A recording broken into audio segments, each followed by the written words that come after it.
Creation from nothing. You try to imagine it, not the darkness, not the emptiness, but the time before them. You search your mind for a concept of absolute non-existence, and your mind fails. It is a form of vertigo, a logical cliff over which your consciousness cannot step. Every system you have ever known, from a thought to a star, is a transformation of something that was already there. The most fundamental rule seems to be that you cannot get something from nothing. It is the quiet, foundational law of a sensible reality, the bedrock of cause and effect. And yet, the oldest stories, the most sacred creation myths, begin with this very violation. They speak of a time before time, a void that was not just empty, but was the absence of emptiness itself. From this absolute null, a solitary God, a divine breath, or a lonely thought speaks a word, and the universe blossoms into being. Ex nihilo, out of nothing. For millennia, this was the great mystical paradox, the foundational miracle that separated the divine from the mundane. It was an act of pure, impossible will, a story that required not understanding, but faith. It was the ultimate testament to a consciousness so powerful that it could defy the most basic rule of existence. Then, for centuries, science offered a more sober, sensible alternative. The universe was a great closed system. Matter and energy could be neither created nor destroyed, only changed in form. The Big Bang was not a creation from nothing, but an expansion of a singularity, a point of infinite density that already contained everything. It was a violent unfolding, but it was not a true beginning. It was a transformation. The old sensible rule held fast. Nothing comes from nothing. The mystical story was just that, a story. But as science peered deeper into the moment of origin, a strange and unsettling echo of the ancient myth began to emerge. In the silent, cold language of quantum mechanics, a new story is being told. Physicists now speak of a quantum foam, a roiling, probabilistic state of non-existence where the laws of cause and effect do not apply. They describe virtual particles that flicker into and out of being in the void, borrowing energy from a future that does not yet exist.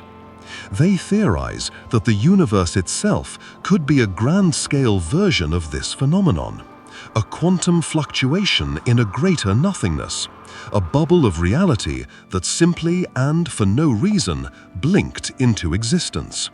Its positive and negative energies perfectly balanced to zero. The schism between faith and reason begins to dissolve into a strange resonant hum. For millennia, one was an act of divine will, the other an absurdity. Now, the laboratory and the ancient scripture have arrived at the same impossible shoreline. The words spoken into the void and the spontaneous quantum fluctuation begin to sound like two different languages describing the same unthinkable event. The line between a universe willed into being by a conscious creator and a universe that stumbles into being through the strange conscious-like laws of quantum probability becomes impossibly thin. And you are left floating in the quiet vertigo of that first moment, suspended between the two stories. Is the nothingness of physics simply another name for the canvas upon which a greater consciousness chose to paint? Or is the story of a creator God our mind's poetic attempt to give a name and a face to the cold, beautiful, and terrifying randomness of a universe that simply and for no reason at all begin? Cycles of universe.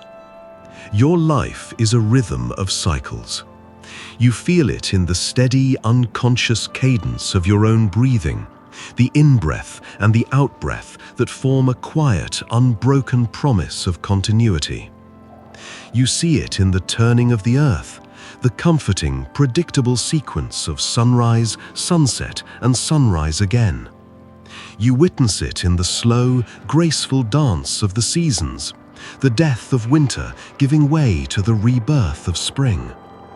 This cyclical nature of reality is woven into your very being. It is a deep, instinctual wisdom that tells you what falls will rise and what ends will begin again.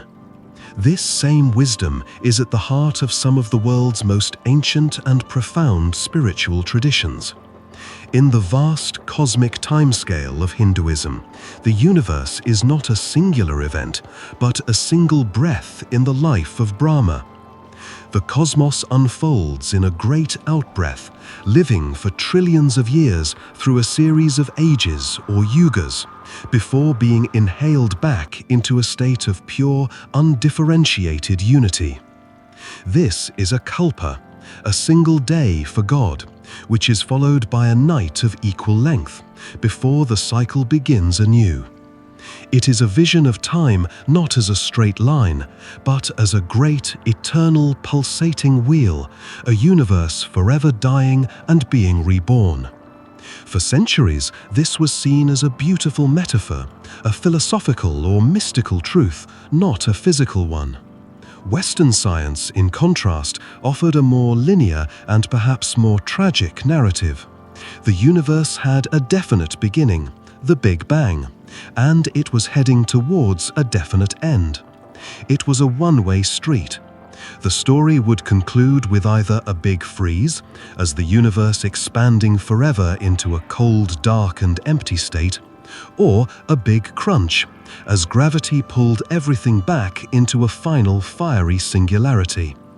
In either case, the story was told only once. The universe was a singular, precious, and finite event, a flash of light between two eternal darknesses. This was the cold, hard, and established logic of cosmology. But in the quiet, speculative frontiers of theoretical physics, the straight line of time has begun to curve back on itself, threatening to form a circle. New theories bearing strange and poetic names have emerged. Conformal cyclic cosmology proposes that the end of our universe, a cold, empty state where all particles have decayed, becomes mathematically identical to the hot, dense state of a Big Bang, triggering the birth of the next eon. Brain cosmology and the Big Bounce suggest our universe is just one of a series of universes, born from the ashes of the one that came before, a collision in a higher dimension, or a rebound from a previous collapse. A quiet, mind-bending resonance appears. The most advanced physics is beginning to whisper a story that an ancient sage meditating by the Ganges seemed to know all along. The outbreath and in-breath of Brahma and the oscillating model of an eternally rebounding cosmos begin to look like two descriptions of the same immense cyclical reality. The line between ancient myth and modern cosmology blurs. The scientific story, once a linear tragedy, is transforming into a timeless, cyclical epic. And you are left floating in this dizzying, eternal recurrence, stripped of the certainty of a single beginning or a final end. Are you living in a unique, unrepeatable moment, a story told only once? Or are you a single verse in an epic poem that has been recited countless times before and will be recited countless times again? A fleeting memory in the mind of a universe that is forever breathing in and breathing out. God as pure energy. You are taught from a young age to see a world of solid, separate things. There is the chair, there is the table, there is your own body. This is the common sense reality, a universe of discrete objects, a collection of nouns. And in this world of things, God is often imagined as the ultimate object, a superperson, a king on a throne, a bearded patriarch in the clouds. This is the god of religion as it is often pictured, a being with a form, a location, and a will that acts upon the world, like a craftsman acting upon his materials. He is the ultimate noun, separate from his creation. But there is another, deeper current that runs through the mystical heart of nearly every spiritual tradition.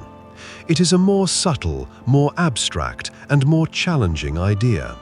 It is the concept of God not as a noun, but as a verb. The mystics, from Meister Eckhart to the Sufi poets and the writers of the Upanishads, speak of a God that is not a being, but being itself. They describe a divinity that is not a person, but a principle.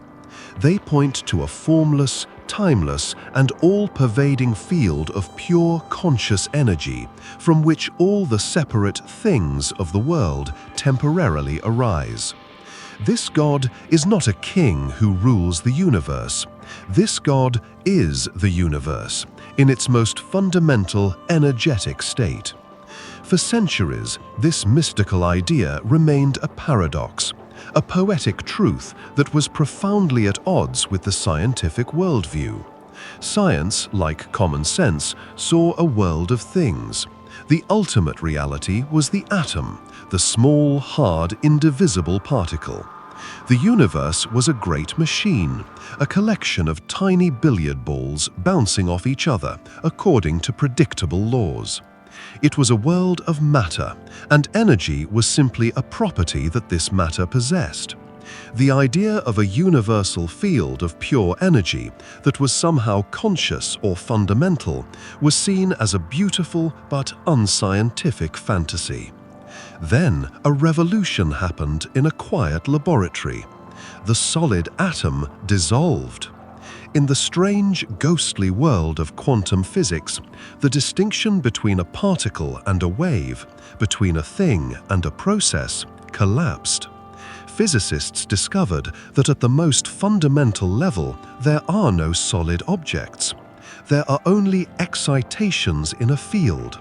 An electron is not a tiny hard ball. It is a localized vibration in the electron field. A photon of light is a ripple in the electromagnetic field. The entire material world, your chair, your table, your body, is revealed to be a complex, stable pattern of vibrations in a handful of universal interacting energy fields. The universe is not made of things. It is made of energy. It is not a collection of nouns. It is one immense singular verb. A stunning, resonant harmony appears. The physicist, describing the universe as a dance of formless, all-pervading energy fields, begins to sound exactly like the mystic describing God. The language is different. One speaks of wave functions and quantum potentials, the other of divine essence and cosmic consciousness. But the underlying reality they are pointing to is shockingly similar.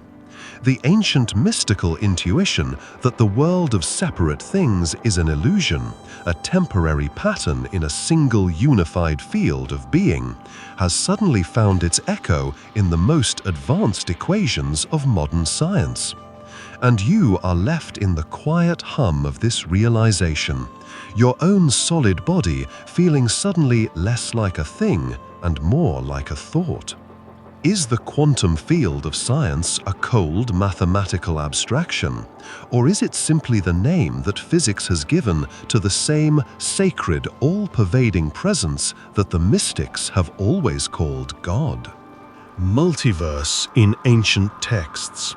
You look up at the night sky and feel a sense of profound, singular awe. You are here, on this planet, in this solar system, in this galaxy, in this universe.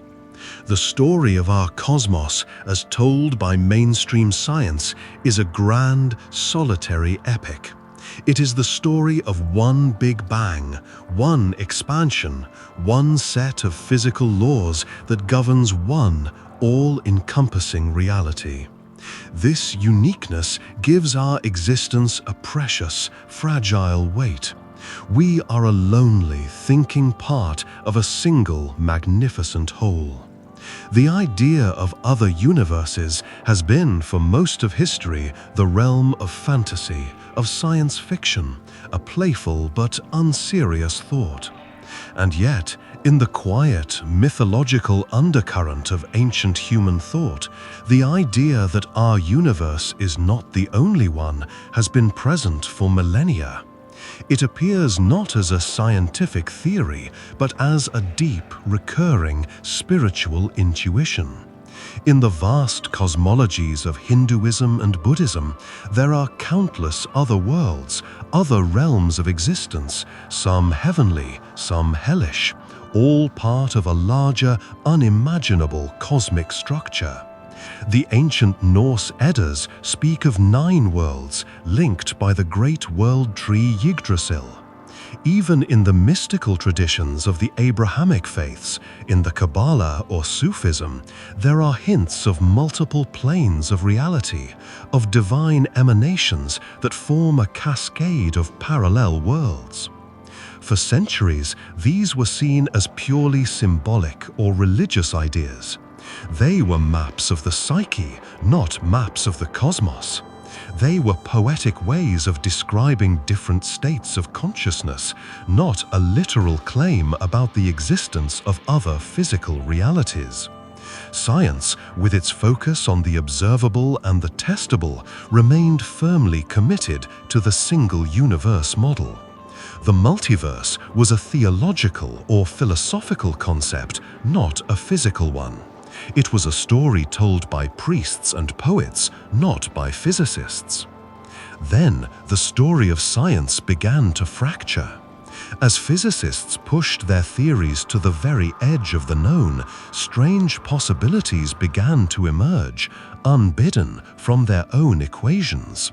The theory of cosmic inflation, our best model for the early universe, suggests that our Big Bang was not a unique event, but that new universes are constantly bubbling into existence, creating a vast, eternal multiverse. String theory, the leading candidate for a theory of everything, posits the existence of other dimensions and a landscape of possible universes with different physical laws. The many worlds interpretation of quantum mechanics suggests that every quantum event splits the universe into a cascade of parallel timelines, creating an infinite number of alternate realities. A quiet, startling convergence takes place. The most advanced speculative physics has, from a completely different direction, arrived at the same mind-bending conclusion as the ancient myths. The idea of countless other worlds, once a purely religious or philosophical concept, has become a mainstream, though still unproven, scientific hypothesis. The language is different. One speaks of heavenly realms and other loka, the other of bubble universes and quantum decoherence, but the fundamental vision is the same. Our reality is not the only one. Our universe is just a single island in an unimaginably vast cosmic archipelago. And you are left standing on the shore of your own reality, looking out at an ocean of possibilities that has suddenly become scientifically plausible. Are the ancient texts describing a literal, physical multiverse that their authors somehow intuited? Or is the multiverse of modern physics a sign that our science, as it reaches its farthest limits, is beginning to loop back into the realm of mythology, creating grand, untestable narratives that function more like a faith than a science? Reincarnation and quantum states. You consider the self, the I that is you. It feels like a single, continuous and solid thing. It is the thread of your consciousness, a story that began at your birth and will proceed in a straight, unbroken line until your death. This is the common sense view of identity, the foundation of Western thought. At the end of your life, this singular self is either extinguished forever, or it proceeds to a singular, eternal afterlife. The story is told once. The idea of reincarnation, of the self dissolving and being reborn in a new form, has always felt alien, a mystical belief from a different cultural and spiritual tradition. In the East, the concept of reincarnation, or rebirth, is a cornerstone of reality. It is the understanding that the self is not a solid, unchanging entity, but a temporary collection of habits, memories, and karmic potentials, a pattern of information. Upon death, this pattern does not simply vanish. It dissolves and its constituent energies reform, drawn together to create a new life, a new vessel for the ongoing story. The self is not a single thread, but a knot in a vast cosmic tapestry that is constantly being unraveled and rewoven.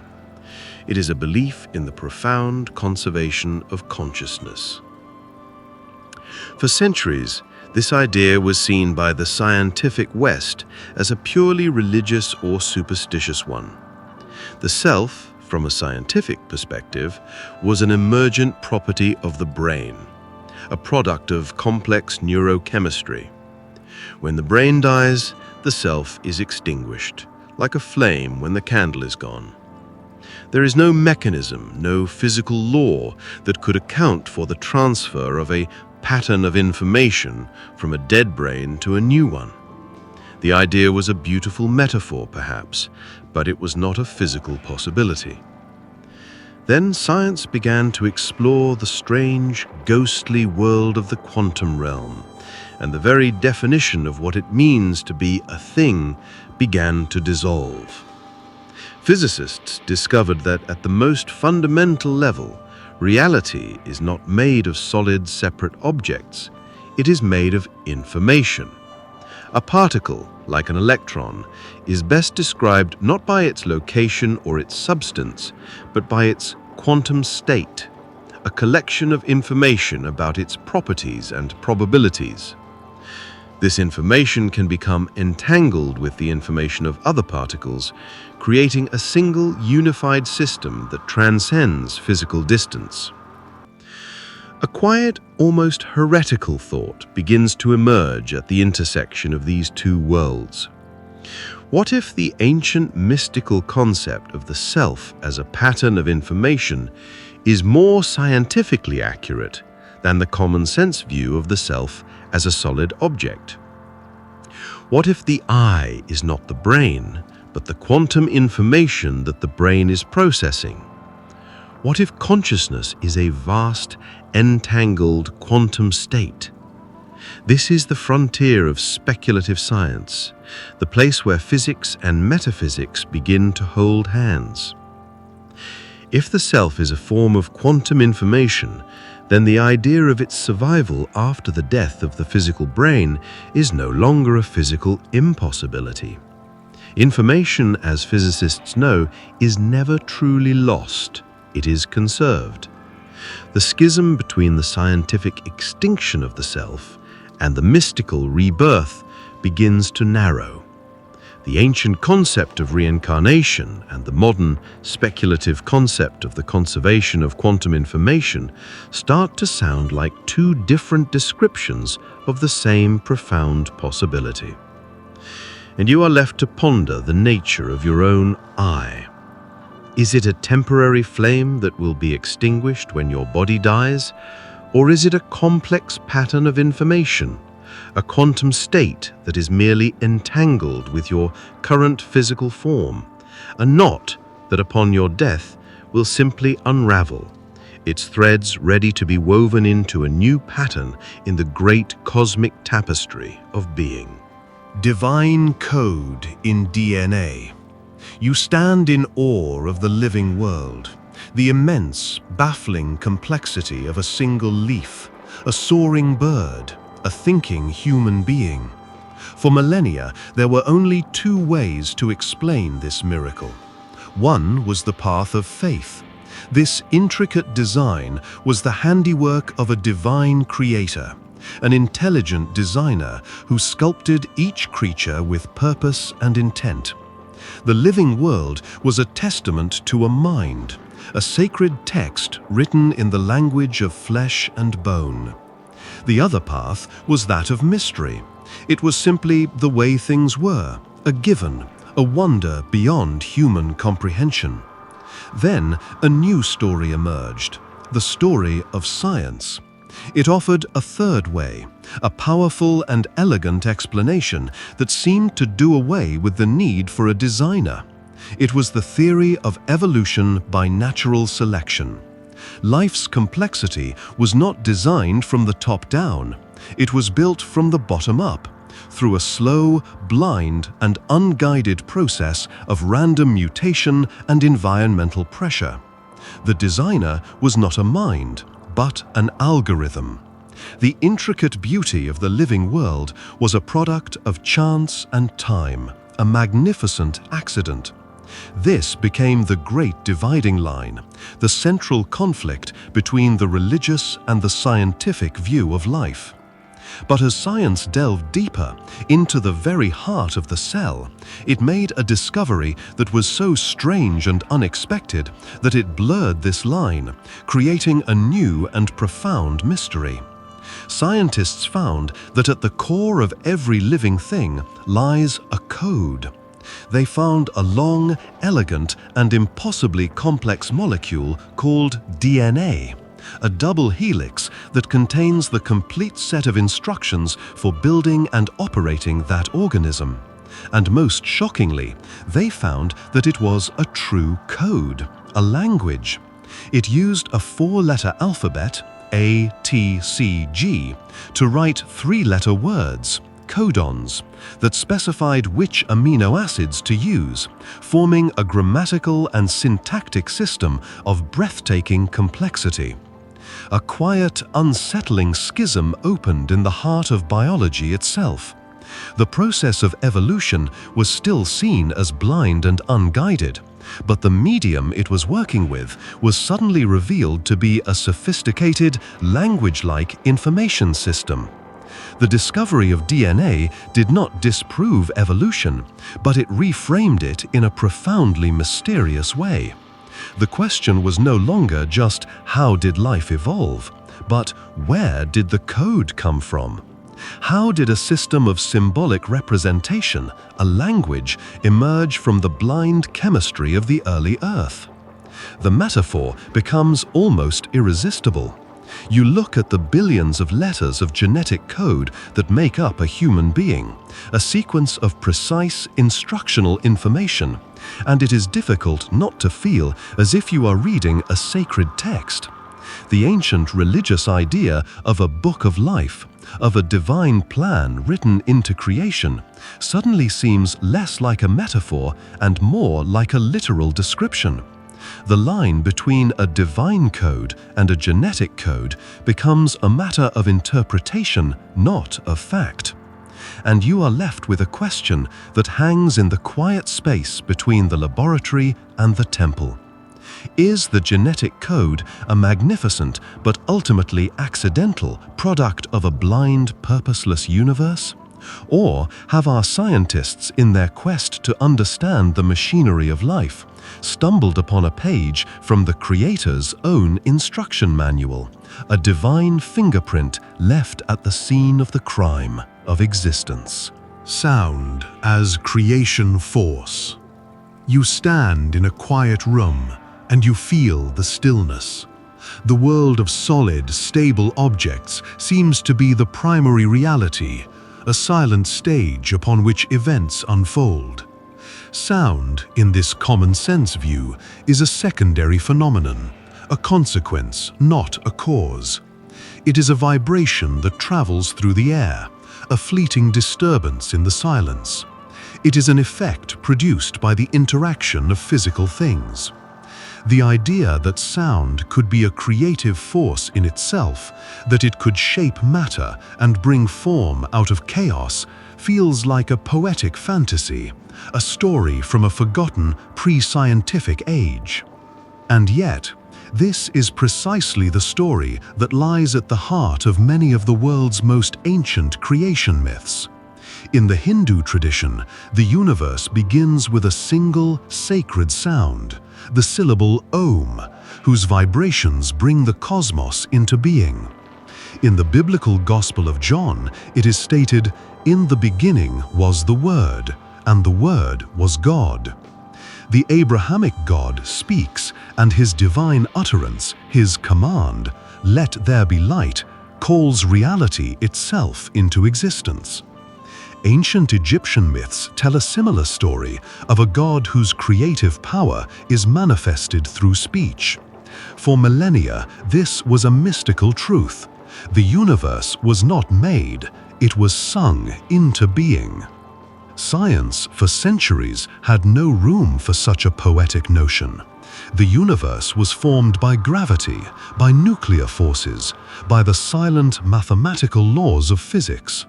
Sound, as we know it, cannot travel in the vacuum of space. It requires a medium. The idea of a creative cosmic sound was seen as a primitive, anthropomorphic metaphor, a misunderstanding of the true, silent and mechanical nature of the cosmos. The creative force was not a vibration in the air, but a silent collapse of matter under the pull of gravity. Then, a new field of science emerged, a quiet but revolutionary discipline called cymatics. It is the study of visible sound. Scientists began to place sand, water, or other fine particles onto a vibrating plate, and what they saw was breathtaking. As the frequency of the sound vibration changed, the random particles would spontaneously and instantaneously arrange themselves into beautiful, intricate, and highly ordered geometric patterns. A simple shift in tone would cause a complex mandala to dissolve and a new, equally complex form to emerge. Science had found a way to demonstrate, in a laboratory, the ancient mystical principle. Sound has the power to create form out of formlessness. Suddenly, the old stories no longer seem so metaphorical. The line between the sacred syllable and the resonant frequency begins to blur. Modern physics, too, has contributed to this strange convergence. String theory, the most advanced attempt to describe the fundamental nature of reality, proposes that the elemental particles of our universe are not particles at all. They are tiny, vibrating strings, and the different properties of each particle, its mass, its charge, are determined by the specific frequency at which its string is vibrating. In this view, the entire universe, at its most fundamental level, is a vast, complex, and silent symphony. And you are left in the resonant quiet, contemplating the very substance of your own body. Are you a collection of solid particles, a machine of matter? Or are you a temporary, stable pattern of vibrations, a complex chord being played in a great cosmic orchestra? Is the ancient story of a universe sung into being a primitive myth? Or is it a profound, intuitive understanding of a fundamental truth that our science is only just beginning to rediscover? Light before sun. You look at the sun, the great, blazing furnace in the sky, and you know it to be the source of all light in your world. This is a simple, self-evident truth, the foundation of your daily experience. Before the sun rises, there is darkness. After it sets, darkness returns. The sun and the light are inextricably linked, one being the obvious and singular cause of the other. The idea of a world filled with light before the existence of the sun feels like a logical impossibility, a contradiction in terms, a nonsensical statement from a dream. And yet, in the strange poetic language of the book of Genesis, this is exactly what is described. On the first day of creation, God says, "Let there be light," and there is light. The world is bathed in this primordial illumination. But the sun, the moon, and the stars are not created until the fourth day. For 3 full days in this sacred narrative, a universe of light exists without a source. The light is a separate, more fundamental entity than the star that will eventually produce it. For millennia, this has been seen as a mystical or symbolic passage, a detail that highlights the divine, miraculous nature of the light, but not a literal, physical description of events. It was a theological truth, not a scientific one. The scientific story of the cosmos, for a long time, insisted on the opposite. The universe began in a state of perfect, unimaginable darkness. The Big Bang itself was a silent, lightless event. For the first few 100,000 years, the cosmos was a hot, dense, and completely opaque soup of plasma. Light, in the form of photons, existed, but it was trapped, instantly reabsorbed by the dense fog of particles. No light could travel. The universe was a featureless, incandescent darkness. Only when the universe had expanded and cooled enough for the first atoms to form did this fog clear, in an event cosmologists call recombination. At this moment, the primordial light was finally set free to travel across the cosmos. But when did the source of the light we see, the stars, come into being? According to our best models, the first stars did not ignite until hundreds of millions of years after this primordial light was released. For a vast, almost unimaginable stretch of cosmic time, the universe was filled with a uniform, sourceless glow, the afterglow of the Big Bang, the cosmic microwave background radiation that we can still detect today. But there were no suns, no galaxies, no individual points of light. It was a universe of light without a sun. A quiet, mind-bending parallel emerges. The scientific narrative, arrived at through the cold, hard logic of physics and observation, has unintentionally produced a sequence of events that is shockingly similar to the strange poetic sequence in Genesis. Both stories describe a universe that was first filled with a primordial, sourceless light, and only much later did the great celestial lamps, the sun, the moon, and the stars, appear to illuminate the world. The 3 days of the myth and the hundreds of millions of years of the science seem to be describing a similar, counterintuitive truth. And you are left standing in the light of your own sun, seeing it in a new way. Is the biblical story a lucky guess, a random poetic choice that happens to align with modern cosmology? Or is it a testament to a deep, archaic, and inexplicable human intuition? A kind of collective memory of a time when there was light, but there was no sun. Universe with no edge. You stand in an open field and you see the horizon. It is a clear and definite line, a boundary that marks the edge of your visible world. Your mind instinctively understands reality as a series of containers. Your body is contained within a room, which is contained within a house, which is contained within a town, a country, a planet. It seems a matter of simple, self-evident logic that this series must continue. The universe, too, must be a container. It must have an edge, a final wall, a boundary that separates what is inside the universe from what is outside. The idea of a thing that has a size but has no edge feels like a paradox, a riddle that violates the basic rules of geometry and common sense. This intuitive feeling is reflected in many of the world's ancient cosmologies. The universe was often imagined as a flat disk, or a series of nested spheres, or a world contained within a great cosmic egg.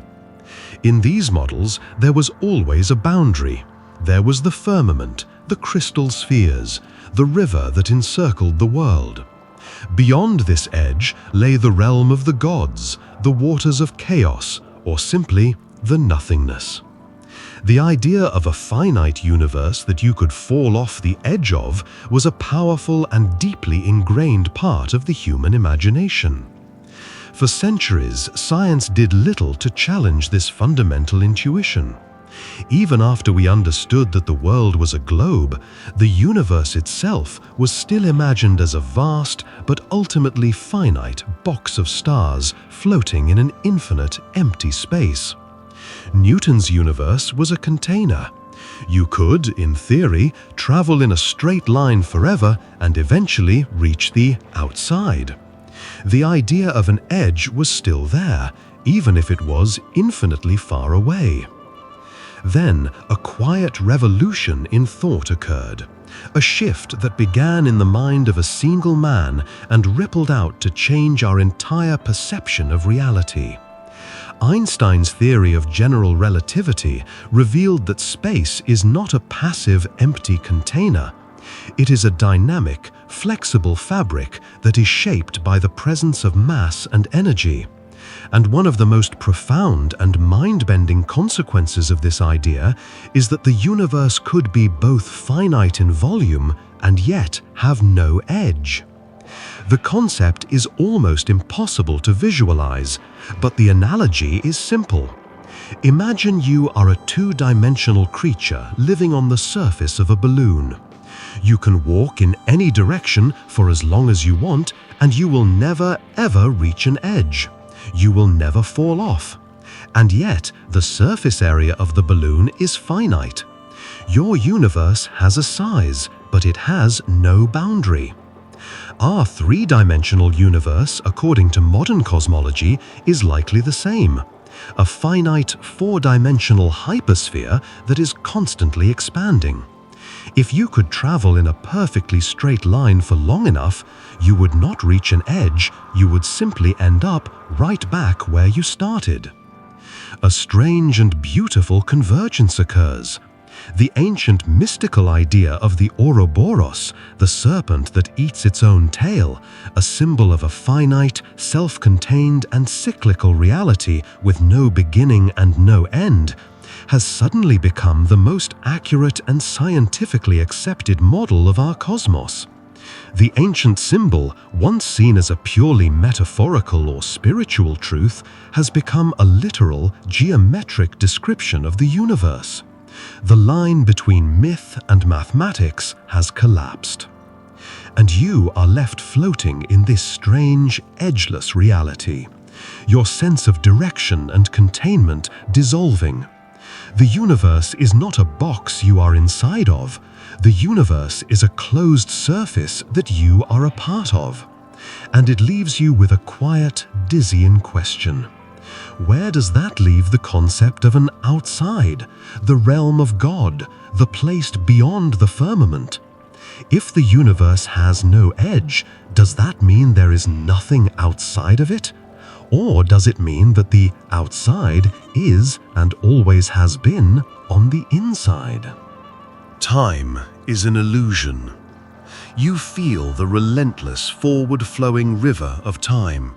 It is perhaps the most fundamental experience of your consciousness. The past is a fixed, unchangeable memory.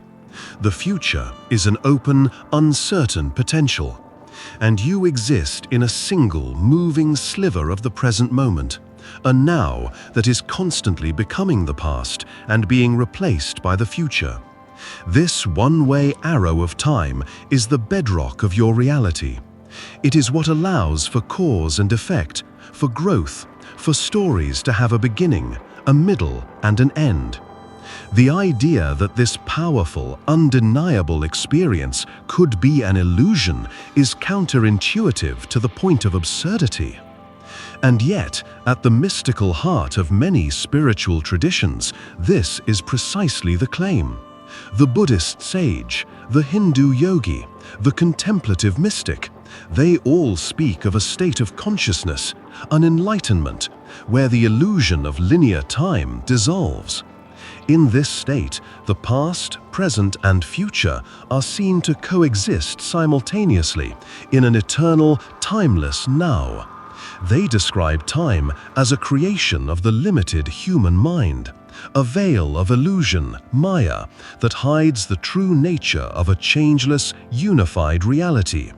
For millennia, this was seen as a purely subjective, psychological, or spiritual state, a feeling one might achieve through meditation, but not a description of the objective physical world. The world of science, for centuries, was built upon the absolute reality of time.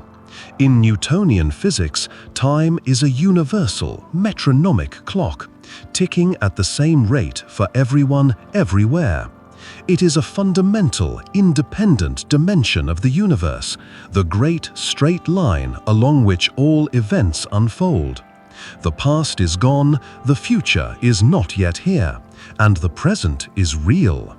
The mystic's eternal now was a beautiful piece of poetry, but it had no place in the solid, predictable, clockwork universe of classical physics. Then Einstein shattered the clock.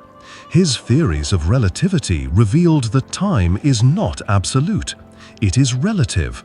It can be stretched and compressed by gravity and velocity.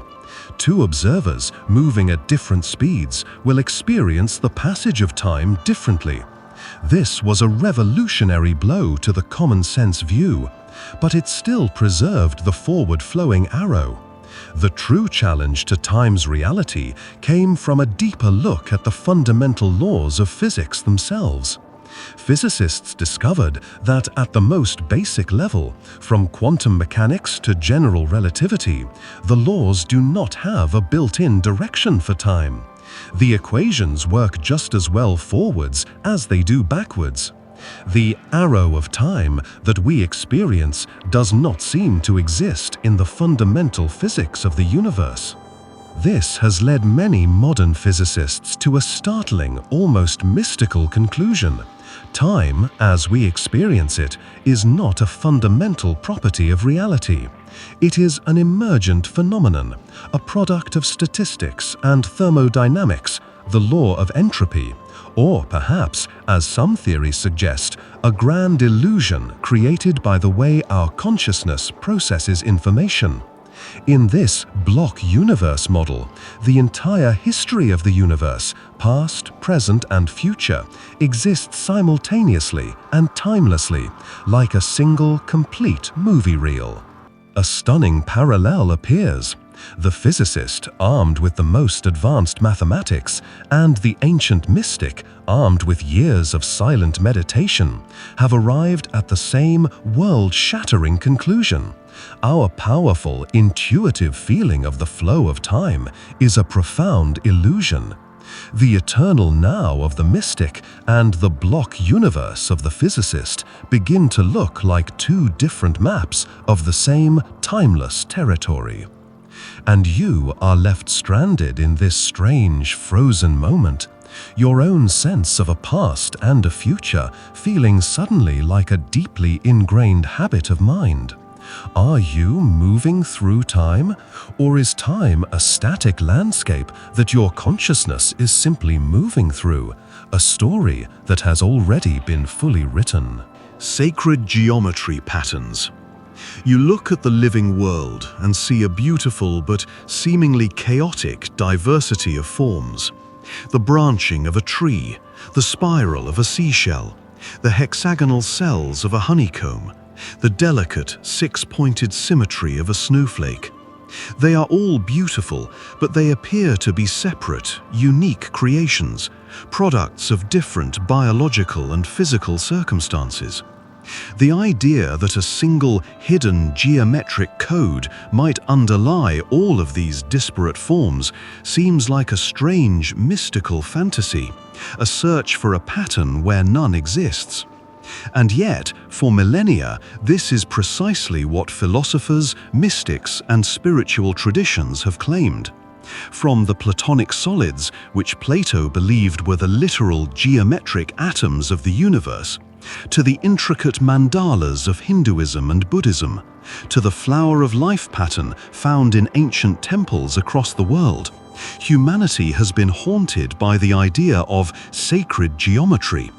This was the belief that the universe is not just mathematical, but specifically geometrical, and that a few simple, elegant, and repeating patterns are the divine blueprint for everything from the smallest seed to the largest galaxy.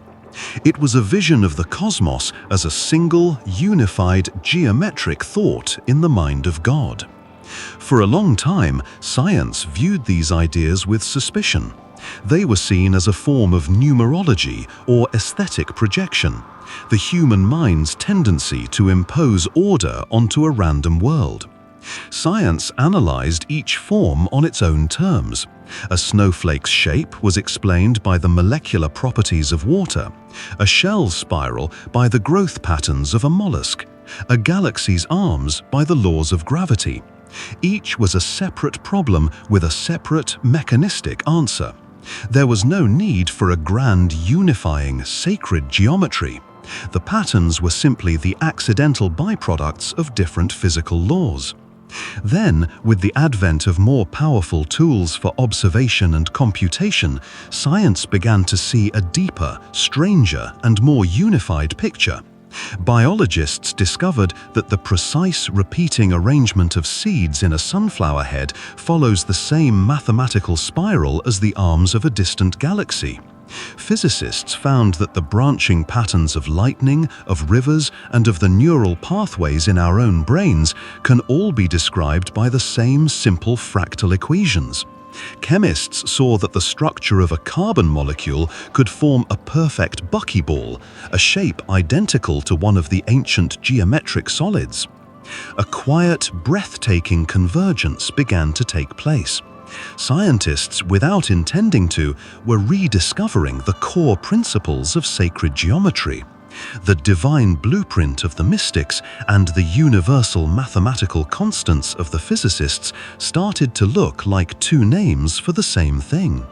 The golden ratio, phi, and the Fibonacci sequence, numbers once imbued with mystical significance, were now being found by scientists everywhere, in the proportions of the human body, in the growth of plants, in the very structure of DNA.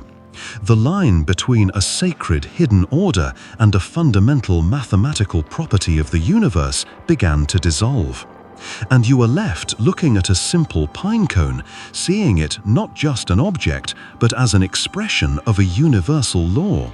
You see the same perfect mathematical spiral that is in your own DNA and in the heart of a swirling galaxy a million light-years away. Is this just a coincidence, a curious mathematical quirk of a random, purposeless universe?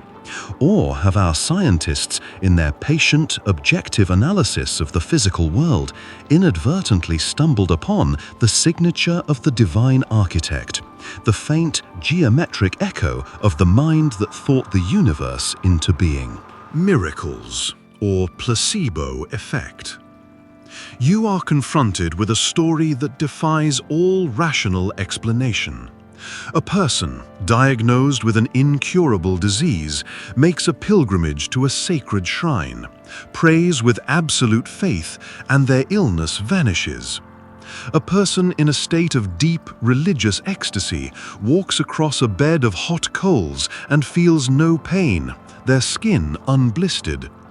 These are the stories of miracles, events that seem to tear a hole in the fabric of cause and effect, moments where the laws of nature are suspended by an act of divine will. For the believer, this is the ultimate proof of a higher power, a direct, undeniable intervention from God. Science, for centuries, has had a simple and dismissive name for these events: fraud, or misinterpretation, or simple, unexplainable anomalies. The universe, according to the scientific worldview, is a closed system governed by unbreakable physical laws. A tumor cannot simply vanish. The laws of thermodynamics that govern heat transfer cannot be suspended by belief. These stories were relegated to the realm of superstition, a testament to the power of human wishful thinking, not to the power of God. Then, a new and deeply mysterious concept began to emerge from the world of medicine itself. It was the placebo effect. Doctors discovered that they could give a patient a sugar pill, a fake treatment with no active ingredients, and tell them it was a powerful new medicine. In a significant number of cases, the patient's body would respond as if it had received the real drug. Their symptoms would improve, their pain would recede, and in some cases, their diseases would go into remission.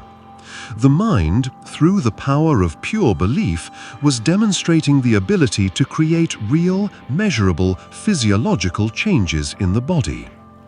A profound and unsettling schism began to form. On one side, you have the miracle, an event attributed to an external divine power acting upon the body.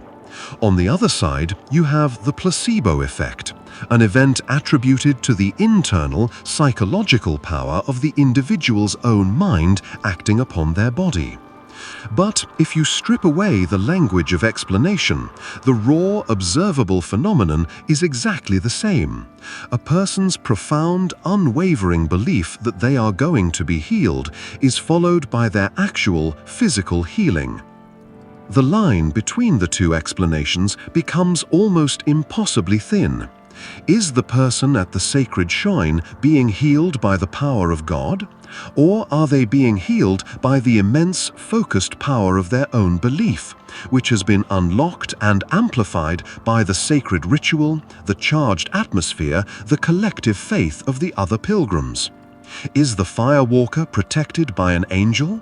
Or has their state of religious ecstasy triggered a profound psychophysiological state that blocks the pain signals and alters the blood flow to their feet? The placebo effect does not disprove the miracle. It simply offers a potential mechanism for it. It takes the miracle out of the hands of an external god and places that same incredible power inside the human mind. And you are left contemplating the mysterious, potent, and largely untapped power of your own consciousness. When faith heals the incurable, are we witnessing an act of God from the outside? Or are we witnessing the God-like power that lies dormant within our own minds? A power that science is only just beginning to acknowledge. A placebo effect so profound that we have called it a miracle. Fasting and cell renewal. You live in a culture of abundance, a world where the primary concern is often not the lack of food, but its excess. In this context, the ancient religious practice of fasting seems like a strange, archaic, and purely symbolic act. When a person in a monastery, an ashram, or a desert abstains from food for days or weeks, it is seen as an act of spiritual discipline, a way to purify the soul, to demonstrate piety, to quiet the desires of the flesh in order to get closer to God. It is a practice rooted in faith and tradition, a spiritual technology whose benefits are understood to be metaphysical, not physical. The scientific and medical worldview, for a long time, looked upon extended fasting with deep suspicion. The body, according to conventional wisdom, needs a constant supply of energy to function. To deprive it of food was to weaken it, to put it into a state of starvation and stress, to risk muscle loss and organ damage.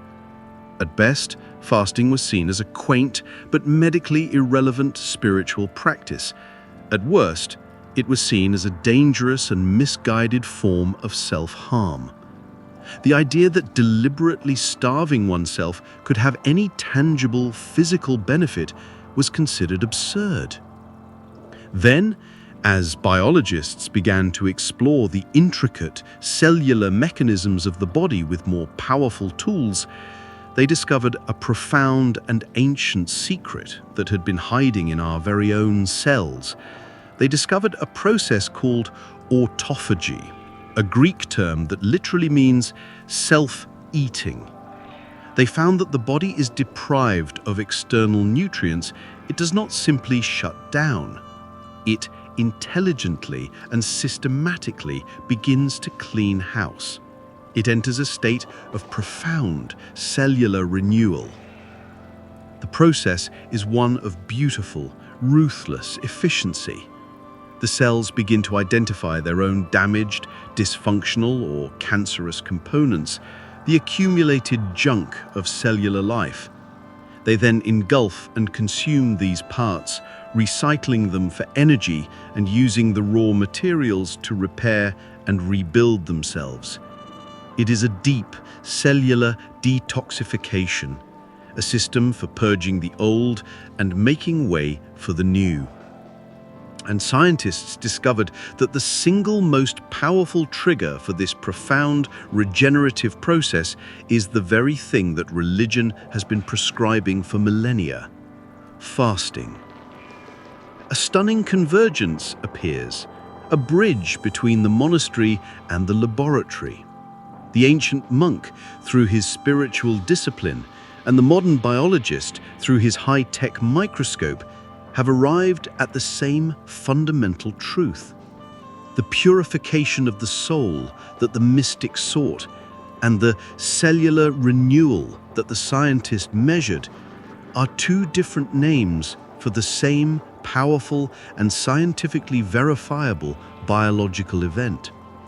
The spiritual practice, which was thought to be purely symbolic, is revealed to have a deep, powerful, and scientifically verifiable physiological mechanism. And you are left contemplating the ancient wisdom that is encoded into your own body. Is the profound sense of clarity and renewal that people report after a long fast simply a psychological or spiritual feeling? Or is it the conscious experience of your own body literally eating its own weaknesses, of your cells purging themselves of disease and decay, of a deep biological reset button that can only be pushed through the ancient, sacred, and now scientifically validated act of abstaining from food? Breath controls mind. You experience your breathing as a simple, automatic, and largely unconscious biological function. It is the quiet background rhythm of your life, a process that happens without any thought or effort on your part. Your mind, in contrast, often feels like a chaotic, untamable thing, a whirlwind of thoughts, anxieties, and emotions that seem to have a life of their own. The idea that you could control the unruly chaos of your mind by simply paying attention to the gentle, automatic rhythm of your breath seems, on its face, to be a wildly simplistic, almost childish proposition. And yet, this is the foundational claim of some of the world's most ancient and sophisticated traditions of consciousness exploration. For thousands of years, yogis, monks, and meditators have insisted on a profound and direct link between the breath and the mind. In the yogic sciences, this connection is called pranayama, the science of controlling the life force, prana, through the regulation of the breath. The Buddha himself taught that the simple practice of mindfulness of breathing was a direct path to mental clarity, emotional stability, and profound spiritual insight. For these traditions, the breath was not just a biological function, it was the master key, the remote control for the human nervous system and the very nature of consciousness. The world of Western science and medicine, for a long time, saw no such connection. The breath was a simple mechanical process managed by the brainstem, designed to regulate the levels of oxygen and carbon dioxide in the blood. The mind was a product of the higher brain, the cerebral cortex, The two systems were seen as largely separate. The idea that deliberately changing your breathing pattern could have a significant and immediate effect on your mental and emotional state was seen as a mystical, unproven claim, a part of the woo-woo world of Eastern spirituality, not a subject for serious scientific inquiry. Then, with the development of more advanced tools for monitoring the brain and the body, scientists began to test these ancient claims. And what they found was a revelation. They discovered that the yogis and the monks were not speaking in metaphors.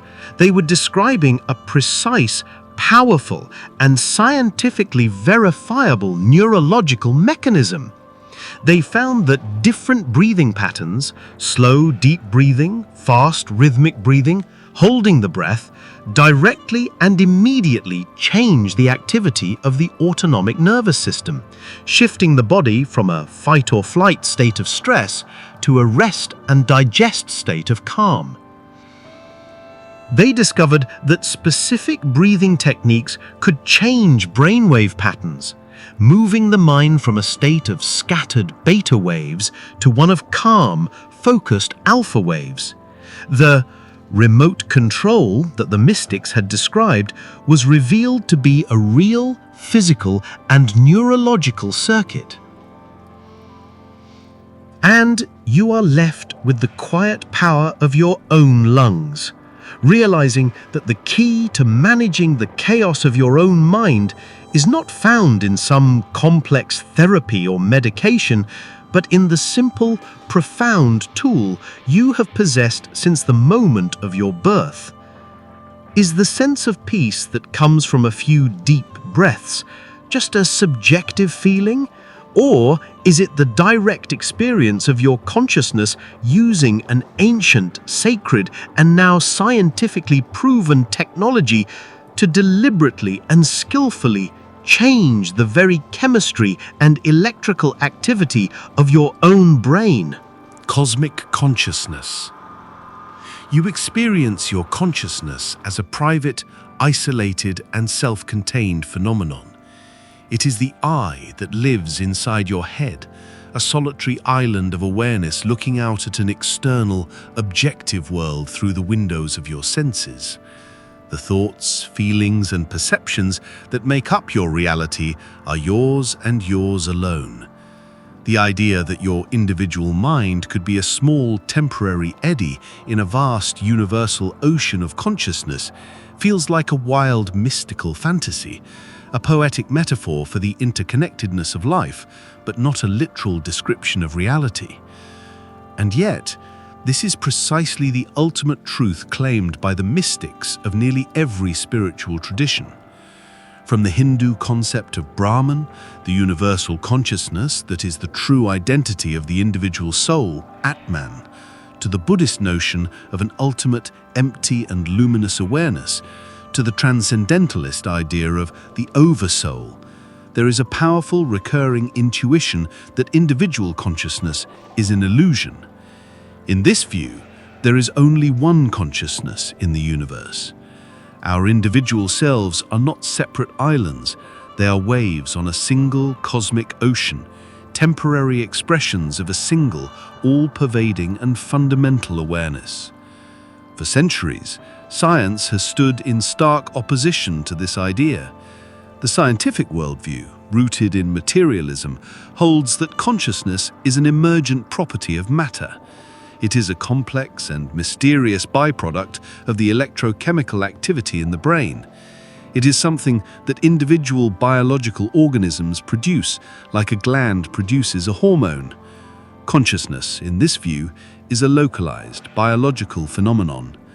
The idea of a disembodied universal consciousness that exists independently of a physical brain was seen as a baseless, unscientific, and supernatural claim. Then, as science began to grapple with the deepest mysteries of quantum physics and the nature of reality, strange and unsettling questions began to emerge. Physicists discovered that the act of observation, the intervention of a conscious observer, seemed to be inextricably linked to the reality of the quantum world. The famous double-slit experiment suggested that a particle exists in a state of pure potential until it is measured, at which point a conscious observation seems to collapse the wave function and force it into a definite state. This measurement problem has haunted physics for a century, a ghost in the machine of materialism. This has led a number of respected mainstream physicists and philosophers to a radical, almost heretical hypothesis. What if materialism has it backwards? What if consciousness is not an emergent property of matter, but a fundamental property of the universe, as fundamental as space, time, or energy? In this view, known as panpsychism or idealism, the entire universe is, in some way, conscious. Our individual brains are not generators of consciousness. They are complex receivers, antennas or filters that tune in to this universal, pre-existing field of awareness and express it in a localized, individual form. A stunning convergence appears. The most speculative frontier science, grappling with the deepest paradoxes of its own discoveries, has begun to articulate a worldview that sounds profoundly similar to the worldview of the ancient mystics. The universal quantum field and Brahman start to look like two different terms for the same all-pervading and fundamental reality. The line between a universe that is fundamentally matter and a universe that is fundamentally mind begins to dissolve, and you are left contemplating the quiet inner space of your own awareness. Is this I, a brief, accidental flash of light produced by the complex machinery of your brain? Or is it a single precious drop of a vast, intelligent and eternal ocean, a cosmic consciousness that is, for a short while, looking out at the universe through your eyes? Prophecy and probability. You see the future as an open, branching road, a realm of infinite possibilities that has not yet been written. The past is fixed and certain, but the future is a wild, unpredictable territory. The idea of prophecy, of a person who can see the future with clarity and certainty, feels like a violation of this fundamental freedom. It belongs to the world of myth and magic, a supernatural gift granted to a chosen few. A prophet is a person who has somehow been given a glimpse of a story that is already finished, a concept that seems to defy the very nature of free will and an open universe. This is the traditional view of prophecy, a divine revelation, a direct transmission from a God who exists outside of time and can see the end from the beginning. The prophet is a passive vessel, a messenger who speaks of events that are fated to occur. Their words are not a prediction based on evidence, they are a statement of fact about a future that is as real and unchangeable as the past. It is a vision of the universe as a closed, deterministic system, a story whose final chapter has already been penned. Science, for most of its history, has offered a different view, one that both supported and denied this possibility. In the clockwork universe of Newtonian physics, the future was, in theory, perfectly predictable. If you knew the precise position and momentum of every particle in the universe, you could calculate the entire future with perfect accuracy. But in practice, this was an impossibility. The system was far too complex, and as chaos theory later showed, tiny, immeasurable variations in the initial conditions could lead to wildly different outcomes. The future was deterministic, but fundamentally unknowable. Then, a new scientific concept emerged that offered a strange, rational bridge to the world of prophecy: advanced pattern recognition. As we developed powerful computers and artificial intelligence, we learned that a system does not need to be divine to make stunningly accurate predictions. An AI fed with enough data about a complex system, the weather, the stock market, the spread of a disease, can recognize deep, subtle underlying patterns that are invisible to the human mind. It can analyze millions of variables and calculate the future state of the system with a high degree of probability. It does not see the future through a mystical vision, it sees it as the most likely outcome of the present trajectory. A new and fascinating way to understand the ancient prophet begins to emerge.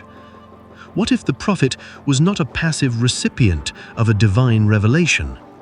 What if the prophet was a person with a particular kind of mind, a brain that was naturally wired for immense intuitive pattern recognition? What if they were a human supercomputer, a person whose mind could unconsciously process a vast amount of subtle, social, political, and environmental data and see the inevitable trajectory of their society? In this view, the prophetic vision is not a glimpse of a fated future, it is a high-probability forecast, an intuitive data analysis that feels like a divine revelation. The prophet who predicts the fall of an empire is not seeing a metaphysical certainty. They are unconsciously recognizing the deep systemic patterns of corruption, social decay, and military overreach that make the fall a statistical near certainty.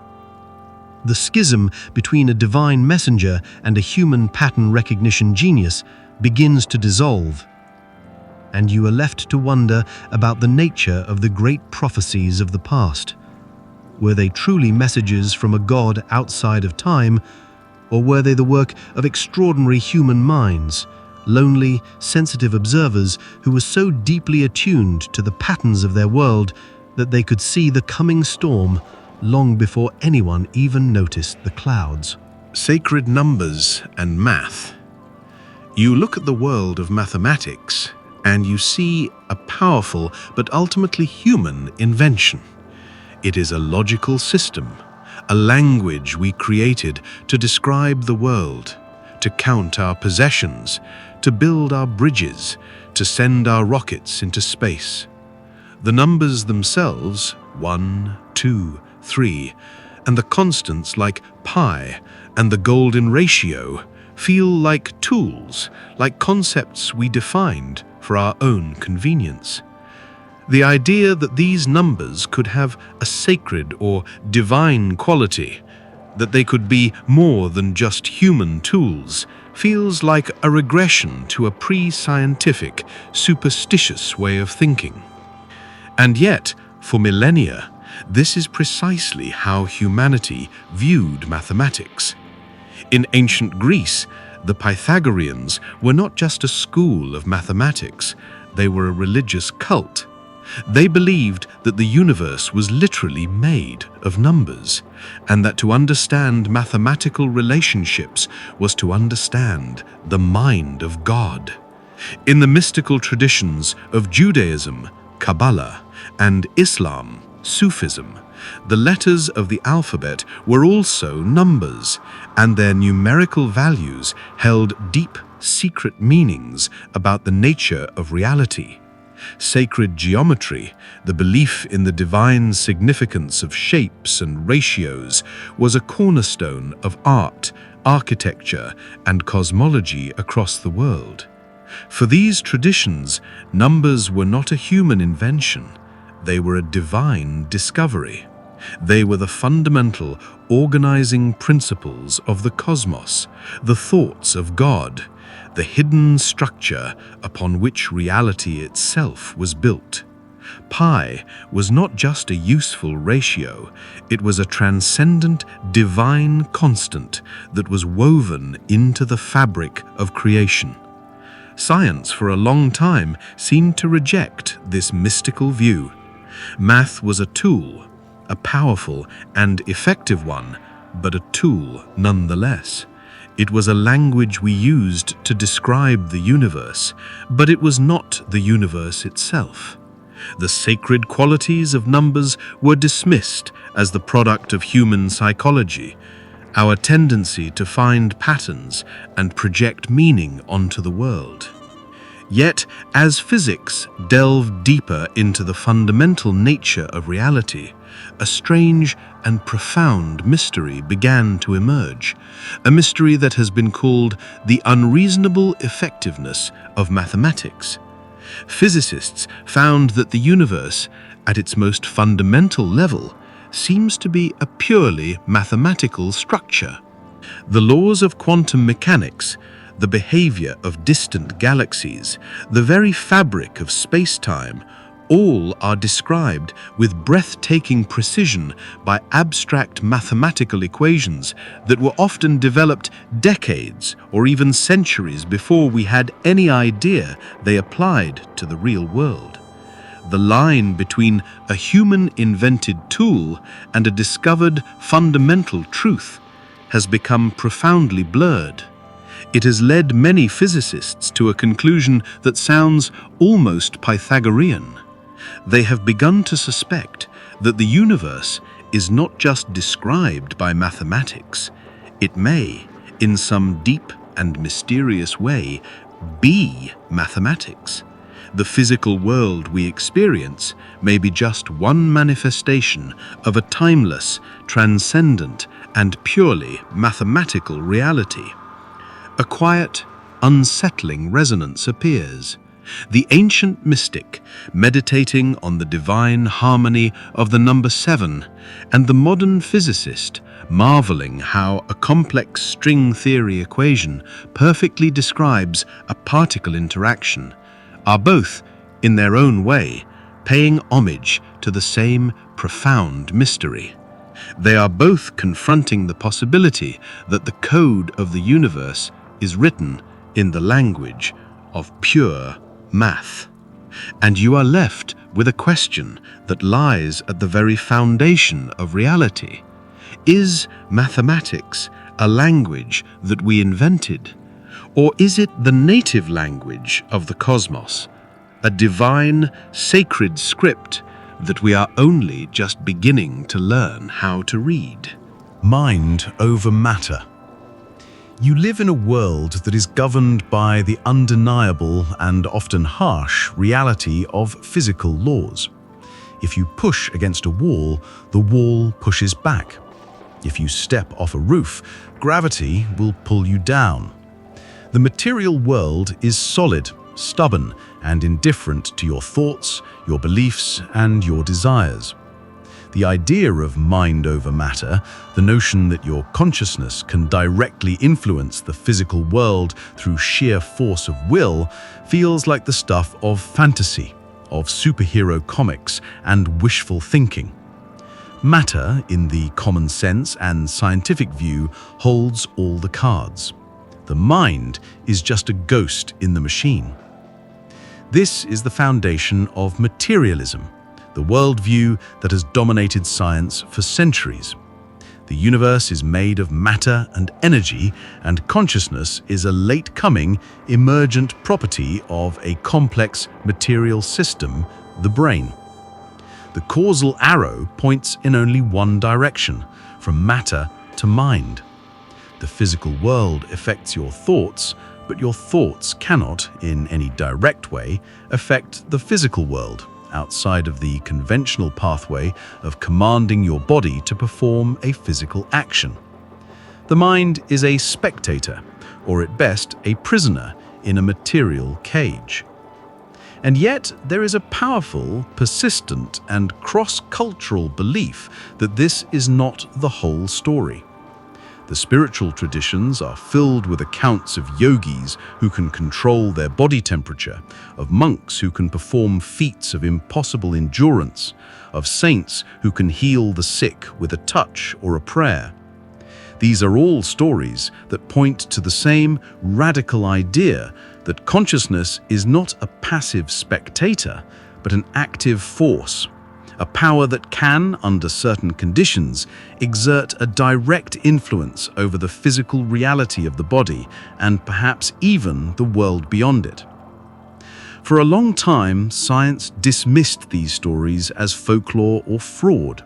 There was no known mechanism by which a thought could alter cellular biology or suspend the laws of physics. But then science itself began to discover strange and unsettling cracks in the solid wall of materialism.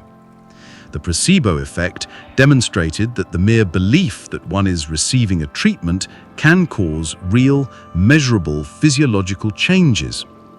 The new field of psychoneuroimmunology revealed the complex, powerful connections between a person's mental state and their physical immune system. The most profound challenge, however, came from the ghostly world of quantum mechanics. The observer effect showed that at the most fundamental level, the physical world seems to be inextricably linked to the act of observation. A quantum system remains in a fuzzy, probabilistic state until it is measured, at which point the act of conscious observation seems to force it to choose a definite reality. This does not mean that you can bend a spoon with your mind, but it does suggest that at the deepest level, the boundary between mind and matter is not as clear as we once thought. A quiet schism opens in the heart of our understanding of reality.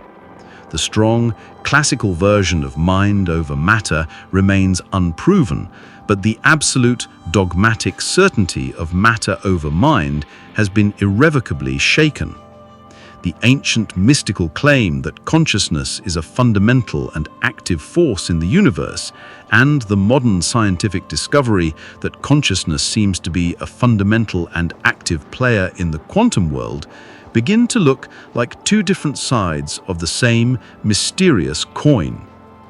And you are left contemplating the strange creative power that lies sleeping behind your own eyes. Are your thoughts just ephemeral, powerless ghosts in a mechanical, material world? Or are you, in some deep and mysterious way, a co-creator of your own reality, a quiet collaborator in the constant, ongoing process of collapsing the wave function and calling a universe into being, moment by moment? The power of intention. You move through your day with 1,000 small intentions. You intend to pick up a cup of coffee, to write an email, to walk across the room. In this common sense view, an intention is a purely internal, mental event, a prelude to a physical action. It is a thought, a plan, a desire that exists only within the private confines of your own mind. The intention itself has no power. The power lies in the physical action that follows it. The idea that a focused, silent intention could, on its own, reach out and have a direct, measurable effect on the external world feels like a step into the world of magic. And yet, this is precisely the principle that lies at the heart of countless spiritual and magical traditions. From the focused will of a ceremonial magician to the simple, heartfelt wish of a person blowing out their birthday candles, to the collective, focused intent of a group in prayer, there is a deep and persistent human belief that a concentrated thought can be a force in itself. In this worldview, an intention is not just a passive plan, it is an active transmission, a focused beam of consciousness that can influence the flow of events, attract opportunities, and shape the very fabric of reality. For most of its history, science had had no place for such a notion.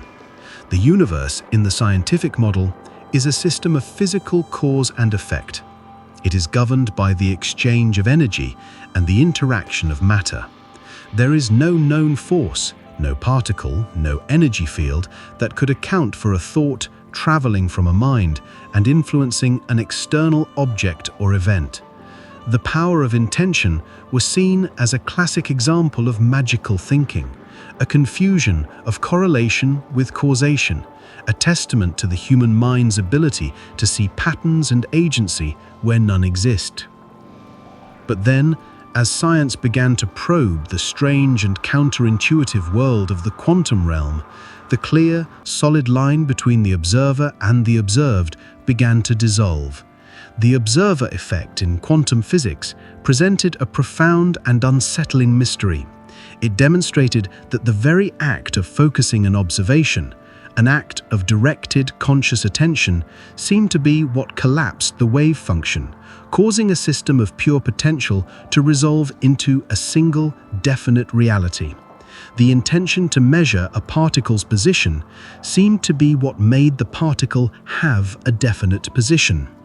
This did not prove that you could manifest a new car by thinking about it, but it did introduce a stunning and deeply weird possibility that focused, conscious intention is somehow woven into the very process by which reality itself becomes concrete.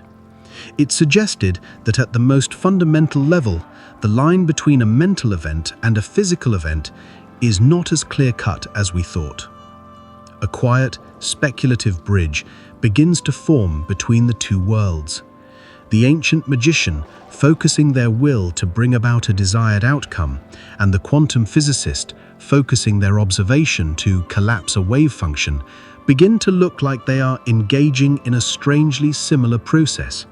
One is cloaked in the language of ritual and spirit, the other in the language of mathematics and measurement, but both are pointing to the mysterious, creative power of focused consciousness. The power of intention and the observer effect start to sound like two different descriptions of the same fundamental creative act. And you are left contemplating the very nature of your own thoughts. Are they just silent, internal events trapped forever within the confines of your skull? Or are every focused thought, every clear intention, a small but real participation in the ongoing creation of the universe, a quiet act of collapsing a wave of infinite potential into the single solid reality of your life? Karma, a Newton's law.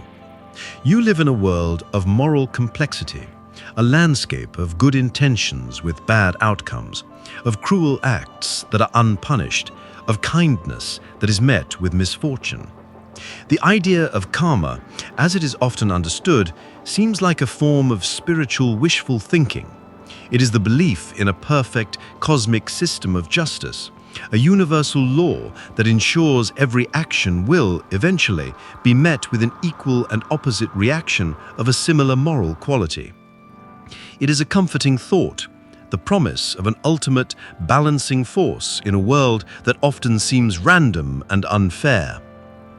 In the Eastern spiritual traditions of Hinduism and Buddhism, karma is not just a moral principle. It is a fundamental law of the universe, as real and inescapable as gravity. It is the law of cause and effect applied to the realm of intention and action.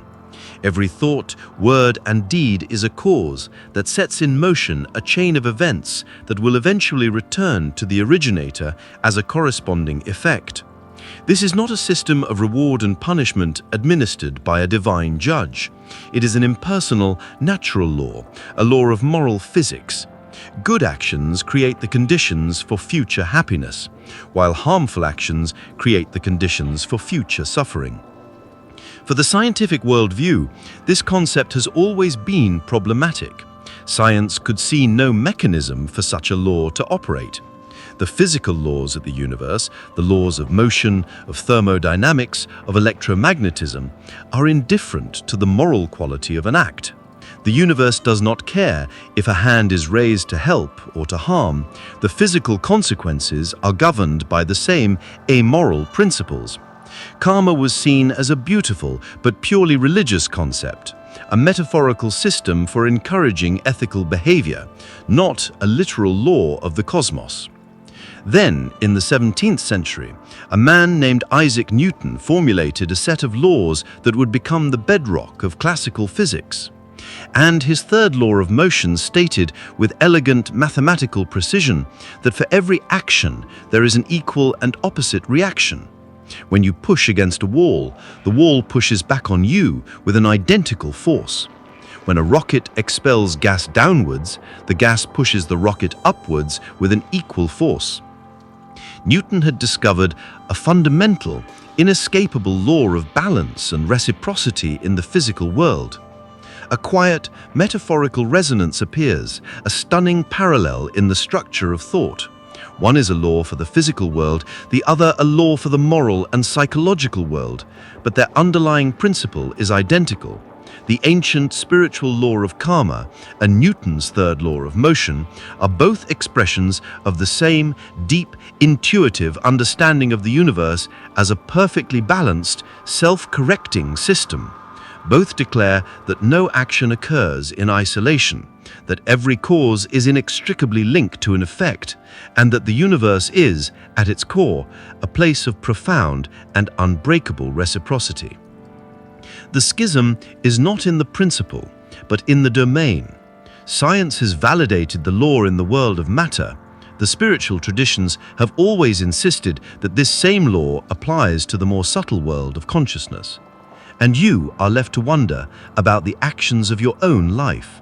Is Newton's law confined to the world of physical objects, or were the ancient sages correct? Is the same perfect, equal and opposite reaction that governs the motion of planets and particles also, in some deep and mysterious way, governing the consequences of every thought you think and every choice you make? Healing by laying on of hands. You feel a pain in your body and you seek a physical solution. You take a pill, you undergo a surgery, you apply a salve. This is the logic of modern medicine, a system based on material cause and effect. The body is a complex biological machine, and healing is a process of intervening in that machine with a chemical or a physical tool.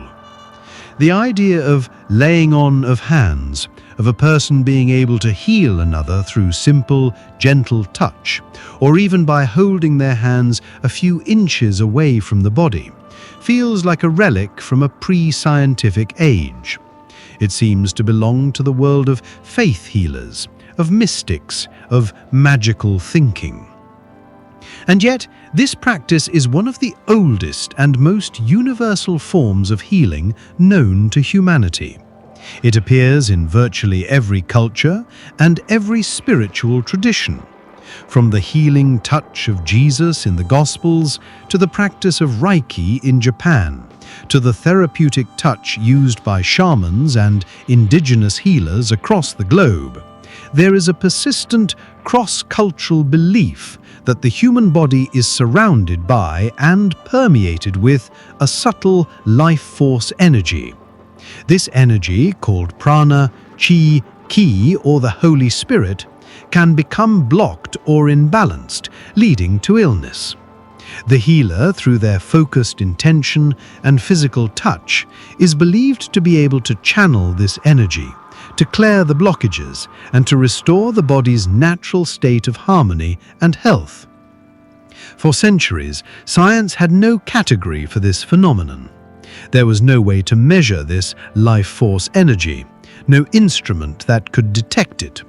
In the absence of a physical mechanism, the entire practice was dismissed as superstition, its effects attributed to the placebo effect or simple suggestion. The healer was not channeling a real energy. They were simply creating a powerful psychological expectation of healing in the patient. But as our scientific instruments became more sensitive, they began to detect things that were previously invisible. Biologists discovered that the human body is not just a chemical machine, but an electromagnetic one. The heart generates a powerful magnetic field that can be measured several feet away from the body. The brain produces electrical waves. Every cell in the body communicates using subtle electrical currents. The biological machine was revealed to be a vibrant, humming, energetic system. Then, scientists in the field of biophysics made another stunning discovery.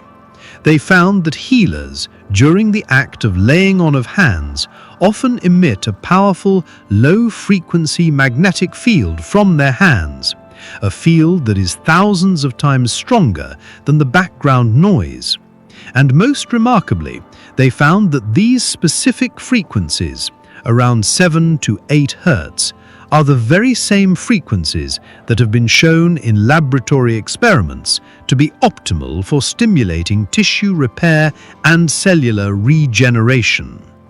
A quiet, mind-bending bridge begins to form between the mystic and the biophysicist. The ancient, spiritual practice of healing touch has suddenly found a plausible, scientifically measurable physical mechanism, and you are left contemplating the quiet, unseen energy radiating from your own hands. Is the healing power of a compassionate touch just a psychological comfort, or is there a deeper, more literal, biological reality at play?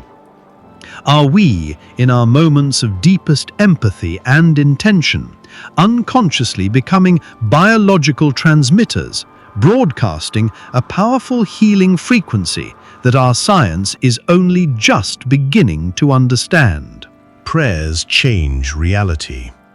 You see a world governed by immutable physical laws and the cold, hard facts of circumstance. A storm is coming, a disease is progressing, a conflict is escalating. The outcome seems to be determined by a complex but ultimately material set of causes and effects. The act of prayer in this context can feel like a profoundly passive and helpless gesture. It is a plea sent out into the void, a conversation with a silent sky. The idea that this internal, mental, and emotional act could reach out and tangibly alter the course of external, physical events seems to defy all logic and reason. This is the central challenge of prayer. In most religious traditions, prayer is not just a form of meditation or a way to find inner peace. It is an active partnership with the divine, an act that is believed to have real power in the world. It is a request for intervention, a call for the laws of probability to be bent, for the course of reality to be altered. The faithful believe that prayer can bring rain, heal the sick, and change the outcome of a battle. It is a belief in a universe that is not a closed, deterministic system, but an open, responsive one, a reality that is in conversation with consciousness. For the scientific worldview, this is a fantastical claim. Science operates on the assumption of a cozily closed physical world. All physical events have physical causes. There is no room in the equations for a non-physical cause, like a thought or a prayer, to influence a physical system without a physical medium. Numerous studies attempting to measure the effect of prayer have been inconclusive, plagued by methodological problems.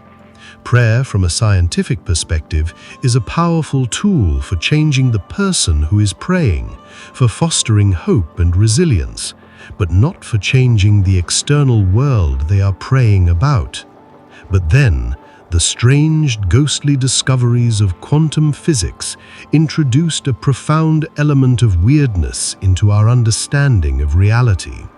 They revealed a universe that is not as solid and predictable as we once thought.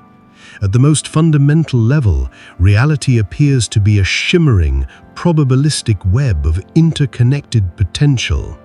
The observer effect suggested that the very act of conscious observation is what coaxes a definite reality out of this cloud of potential. The universe, at its base, seems to be participatory. This does not prove that prayer works in the way a religion might claim, but it cracks open the door to a new way of thinking about it. If consciousness itself is a fundamental player in the game of reality, if the focused act of observation is what collapses the wave function, then what is a prayer? A prayer is a form of deep, sustained, and emotionally charged focused attention. It is a powerful act of conscious intention directed at a desired outcome. A quiet, speculative question emerges. Is it possible that a powerful, focused act of consciousness, whether you call it prayer, intention, or observation, can have a subtle, non-local effect on the probabilities of a system? Is it possible that prayer does not break the laws of physics, but instead influences the outcome within the wiggle room that quantum mechanics itself provides? The schism is between a reality that is a monologue and a reality that is a dialogue. The ancient traditions have always insisted it is a dialogue, and now the deepest physics hints that they might be right. And you are left contemplating the nature of a heartfelt plea. Is it just a release of your own hope and fear into the silent air? Or is it something more? Is it a genuine, if subtle, participation in the ongoing creation of reality? A gentle but real pressure applied to the quantum foam? An attempt to call a more hopeful world into being? Afterlife as parallel universe. You contemplate the finality of death, the absolute and seemingly irreversible cessation of being.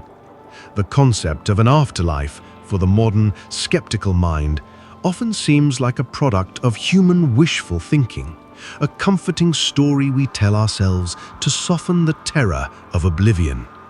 The traditional images of heaven and hell, of ghostly realms and angelic planes, feel like relics from a pre-scientific mythology. They are places outside of our physical reality, supernatural destinations that require a leap of faith, a belief in a world that is completely separate from the one we can measure and observe. This is the classic religious model. Upon death, the soul or consciousness leaves this universe entirely and travels to another, fundamentally different dimension of existence. It is a one-way journey, a departure from the laws of physics as we know them. The afterlife is a metaphysical concept, a place that exists in the realm of spirit, not in the realm of matter, energy, space, and time. Science, for its part, has traditionally offered a stark and simple alternative. There is no afterlife. Consciousness is a product of the brain, and when the brain dies, the conscious self is extinguished. There is no other place to go. The universe we see is the only universe there is. The story ends. The idea of other realms or dimensions was seen as pure fantasy, a subject for fiction, not for serious scientific consideration. The border between this life and the next was an absolute, uncrossable wall. But then, the strange and speculative world of theoretical physics began to propose a new and profoundly weird vision of the cosmos. Driven by the strange mathematics of quantum mechanics and string theory, physicists began to entertain the possibility of a multiverse. In some of these models, our universe is just one of an infinite number of parallel universes, each existing in the same space as our own, but vibrating at a different frequency or hidden in a higher dimension. These are not supernatural realms, they are other physical realities, governed by their own versions of physical law, existing just a quantum leap away from our own. A stunning, mind-bending resonance begins to form between these two seemingly unrelated ideas. The ancient, mystical concept of other planes of existence, of heavens, of hells, of spirit worlds, and the modern, scientific concept of parallel universes in a multiverse start to sound like two different languages describing a remarkably similar cosmic architecture. The religious idea of the soul departing for another realm and the physical idea of consciousness shifting to another parallel universe in the multiverse begin to echo one another. This does not prove the existence of an afterlife, but it provides a scientifically plausible, if highly speculative, mechanism for one. What if death is not the extinction of consciousness, but a decoherence of that consciousness from this particular universe? What if the tunnel of light reported in near-death experiences is not a hallucination, but the subjective experience of the quantum self tunneling from one brain universe to another?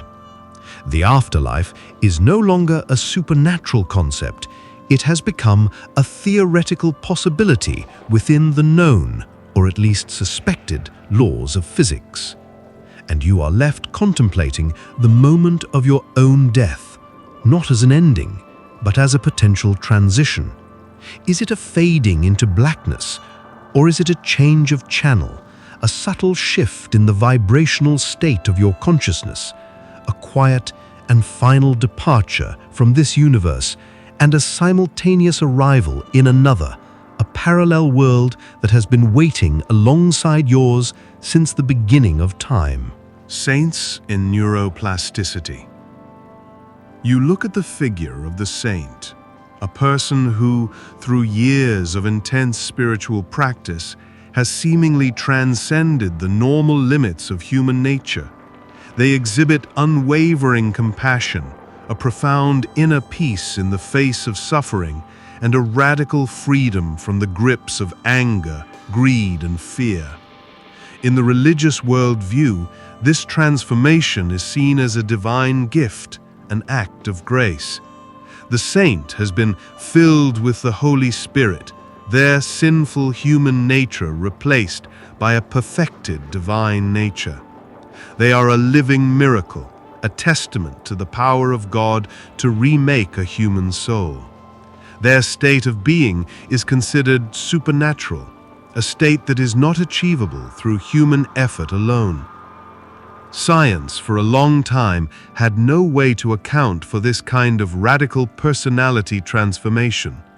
The prevailing view was that the adult brain and personality were largely fixed. After a certain age, your character, your emotional set points, your deep-seated habits of thought and feeling were more or less set in stone. You could manage your neuroses, but you couldn't fundamentally change them. The idea of a person completely overwriting their own character through a mental practice like prayer or meditation seemed psychologically and biologically impossible. The saint was a beautiful ideal, but not a neurological reality. Then a revolution quietly occurred in the field of neuroscience. Using new brain imaging technologies, scientists made a discovery that shattered the old paradigm of the fixed adult brain. They discovered neuroplasticity. They found that the brain is not a static piece of hardware. It is a dynamic, living tissue that is constantly changing and reorganizing itself in response to experience. Every thought you have, every emotion you feel, every action you take strengthens certain neural pathways and weakens others. The brain is like a muscle. The parts you exercise get stronger. This discovery provided a stunning secular explanation for the phenomenon of sainthood. The saint's profound inner peace was no longer a supernatural mystery. It was the predictable, physiological result of a lifetime of mental training. The years they spent in silent meditation, in focused prayer, in the relentless practice of compassion, were not just symbolic spiritual acts. They were a form of intensive neurological exercise. The schism between the divine and the biological begins to dissolve. The saint has not been rewired by a supernatural God. They have literally, physically, rewired their own brain through the power of focused, repetitive practice. They have systematically strengthened the neural circuits associated with empathy, tranquility, and emotional regulation in their prefrontal cortex, while simultaneously weakening the circuits in their amygdala, the brain's fear and anger center. The state of grace that the religion describes and the altered trait of a highly developed neural network that the scientist measures are two different descriptions of the same observable reality. The miracle is not that the saint's personality has changed. The miracle is that the human brain has the capacity for this kind of profound, self-directed change in the first place. And you are left contemplating the architecture of your own mind not as a fixed prison of your own habits and anxieties, but as a dynamic, malleable garden. Is the state of a saint a rare divine gift bestowed upon a chosen few? Or is it a potential that lies dormant in every human brain? A level of neurological and emotional mastery that can be achieved by anyone who is willing to undertake the long, quiet, and deliberate work of tending to their own inner world. Sacred water memory. You look at a glass of water and you see a simple inert chemical compound, H2O. It is the universal solvent, a passive medium, a substance whose properties are defined by the well-understood laws of chemistry and physics. Once it has been purified, one sample of H2O is, in the scientific view, identical to every other sample of H2O. The idea that water could have a memory, that it could somehow store information about substances that were once dissolved in it, or be influenced by the energy of a sacred place or the intention of a human thought, sounds like a preposterous, mystical claim that belongs to the world of magic, not science. And yet, across countless cultures and spiritual traditions, water is treated not as an inert substance, but as a living, receptive, and sacred medium. There is the holy water of the Christian Church, the sacred water of the Ganges River, the healing waters of the spring at Lourdes. These are not just symbolic practices, they are rooted in a deep intuitive belief that water is capable of absorbing, holding, and transmitting a kind of subtle energy or information. A blessing, a prayer, or the sanctity of a location is believed to literally change the quality and the properties of the water itself, imbuing it with the healing or spiritual power. For centuries, science has categorically dismissed this idea. There is no known physical mechanism by which the simple, rapidly changing structure of liquid water molecules could form a stable, information-storing pattern. Any substance dissolved in water is quickly diluted to nothingness, and any memory would be erased in a matter of picoseconds as the hydrogen bonds constantly break and reform. The idea of sacred water was a classic example of superstition, its perceived effects attributed entirely to the psychological power of belief and ritual. But then, at the fringes of mainstream science, a few researchers began to report strange, anomalous results. They claimed to have found that water that had been exposed to certain electromagnetic fields or had substances diluted in it to the point of non-existence, the principle behind homeopathy, still showed measurable differences in its physical properties, such as its surface tension or the way it formed crystals when frozen. These experiments were, and remain, highly controversial and difficult to replicate, often dismissed by the scientific establishment. However, a new and more plausible line of inquiry has emerged from a deeper understanding of water's unique quantum properties. Scientists have discovered that the hydrogen bonds that link water molecules are not as random as once thought. They can form vast, fluctuating and coherent networks, creating temporary crystalline-like structures that can be influenced by subtle environmental factors like temperature, pressure, and electromagnetic fields. The water molecule is not a simple, inert thing. It is a participant in a vast, dynamic, and highly sensitive quantum dance. A tiny, speculative crack has appeared in the wall of scientific certainty. While the idea that water can remember a specific chemical is still highly contested, the idea that the structure of water can be subtly and temporarily altered by external energetic influences no longer is completely outside the realm of possibility. The subtle energy of the mystic and the coherent quantum domain of the fringe physicist begin to hint at a similar possibility. And you are left looking at a simple glass of water with a new sense of wonder. Is it just a collection of simple, dumb molecules, or is it a vast, sensitive liquid crystal, a medium that is constantly, subtly, and invisibly recording the energetic history of its journey? Is the ancient, universal belief in sacred water just a beautiful superstition? Or is it a profound, intuitive recognition of a subtle physical property of the most common and most mysterious substance on Earth? Meditation alters brain. You experience your mind as a given, a fundamental part of who you are. Your baseline level of anxiety, your tendency towards distraction, your characteristic emotional weather. These feel like fixed attributes, the unchanging core of your personality. The act of meditation, of simply sitting still and observing your thoughts without judgment, can seem like a profoundly passive and ineffective act. It feels like watching a storm from the shore. You can observe it, but you cannot change the weather itself. The idea that this quiet internal practice could create real, lasting physical changes in your brain seems like a hopeful but unsubstantiated claim.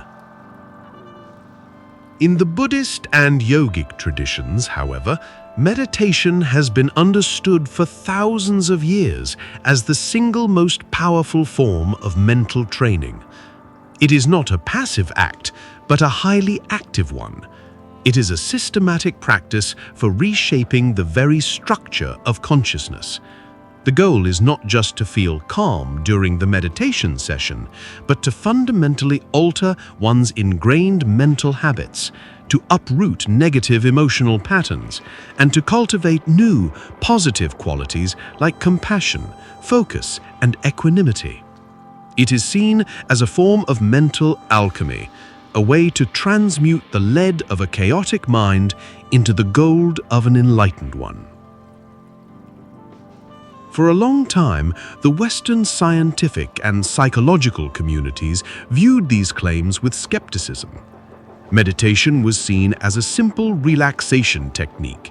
Its benefits were considered to be temporary and subjective, a way to briefly reduce stress, but not a tool for creating lasting structural change. The brain, especially the adult brain, was thought to be a relatively fixed, static organ. The idea that a purely mental exercise could alter its physical architecture was not taken seriously. Then, beginning in the late 20th century, a scientific revolution occurred. With the invention of new brain scanning technologies like fMRI and EEG, scientists could, for the first time, look inside the living brain and see what was happening during meditation. And what they found was not just a temporary state of relaxation. They found a powerful, measurable, and lasting form of neurological transformation. The results were stunning and irrefutable. They discovered that long-term meditators had physically thicker cerebral cortices in areas associated with attention and sensory processing. They found that a simple 8-week mindfulness course could shrink the amygdala, the brain's fear and stress center, while simultaneously increasing the density of gray matter in the hippocampus, which is crucial for learning, memory, and emotional regulation. They saw that meditation could change a person's default brainwave patterns, increasing the presence of calm, focused alpha waves and powerful integrative gamma waves. A perfect, beautiful bridge was built between the ancient contemplative traditions and the modern neurological sciences. The purification of mind, described by the Buddha, was revealed to be a literal, observable process of rewiring the brain. The subjective, internal states that meditators had been describing for millennia were found to have clear, distinct, and measurable neurological correlates. The mystical art of meditation was validated as a powerful, evidence-based science of the mind. And you are left with the quiet, radical potential of your own awareness. Is your personality a fixed, unchangeable destiny written in the stone of your genes and your upbringing? Or is your mind a dynamic, living sculpture that you, through the simple, profound, and now scientifically proven practice of paying attention, have the power to consciously and deliberately reshape, moment by moment, breath by breath? Asceticism and longevity. You see a life of comfort, of pleasure, of abundance as the path to well-being. The modern world is a testament to this belief, a relentless pursuit of more food, more comfort, more stimulation. In this context, the figure of the ascetic, the monk or hermit, who deliberately renounces these comforts, seems like a figure of profound self-denial. Their life of extreme simplicity, of caloric restriction, of exposure to the elements, is seen as a purely spiritual practice. It is a war against the desires of the flesh, a way to purify the soul by punishing the body. The goal is a heavenly reward, not a longer life on earth. Intuitively, such a harsh and deprived lifestyle should lead to a shorter, not a longer, existence. This is the ancient path of asceticism, a tradition that sees the body as a distraction, a wild animal that must be tamed through discipline and deprivation. The spiritual rewards are paramount, and the health of the physical body is, at best, a secondary concern. The purpose is not to extend life, but to transcend it. Science, for a long time, shared the intuition that this lifestyle would be detrimental to health. The prevailing medical wisdom was that a long, healthy life required a steady supply of nutrients, a comfortable environment, and the avoidance of stress. The ascetic's life, filled with nutritional and environmental stresses, looked like a recipe for a weakened immune system and a premature death.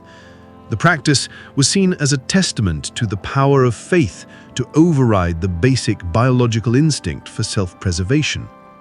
Then, at the cutting edge of aging research, biologists began to uncover a strange and counterintuitive secret to longevity.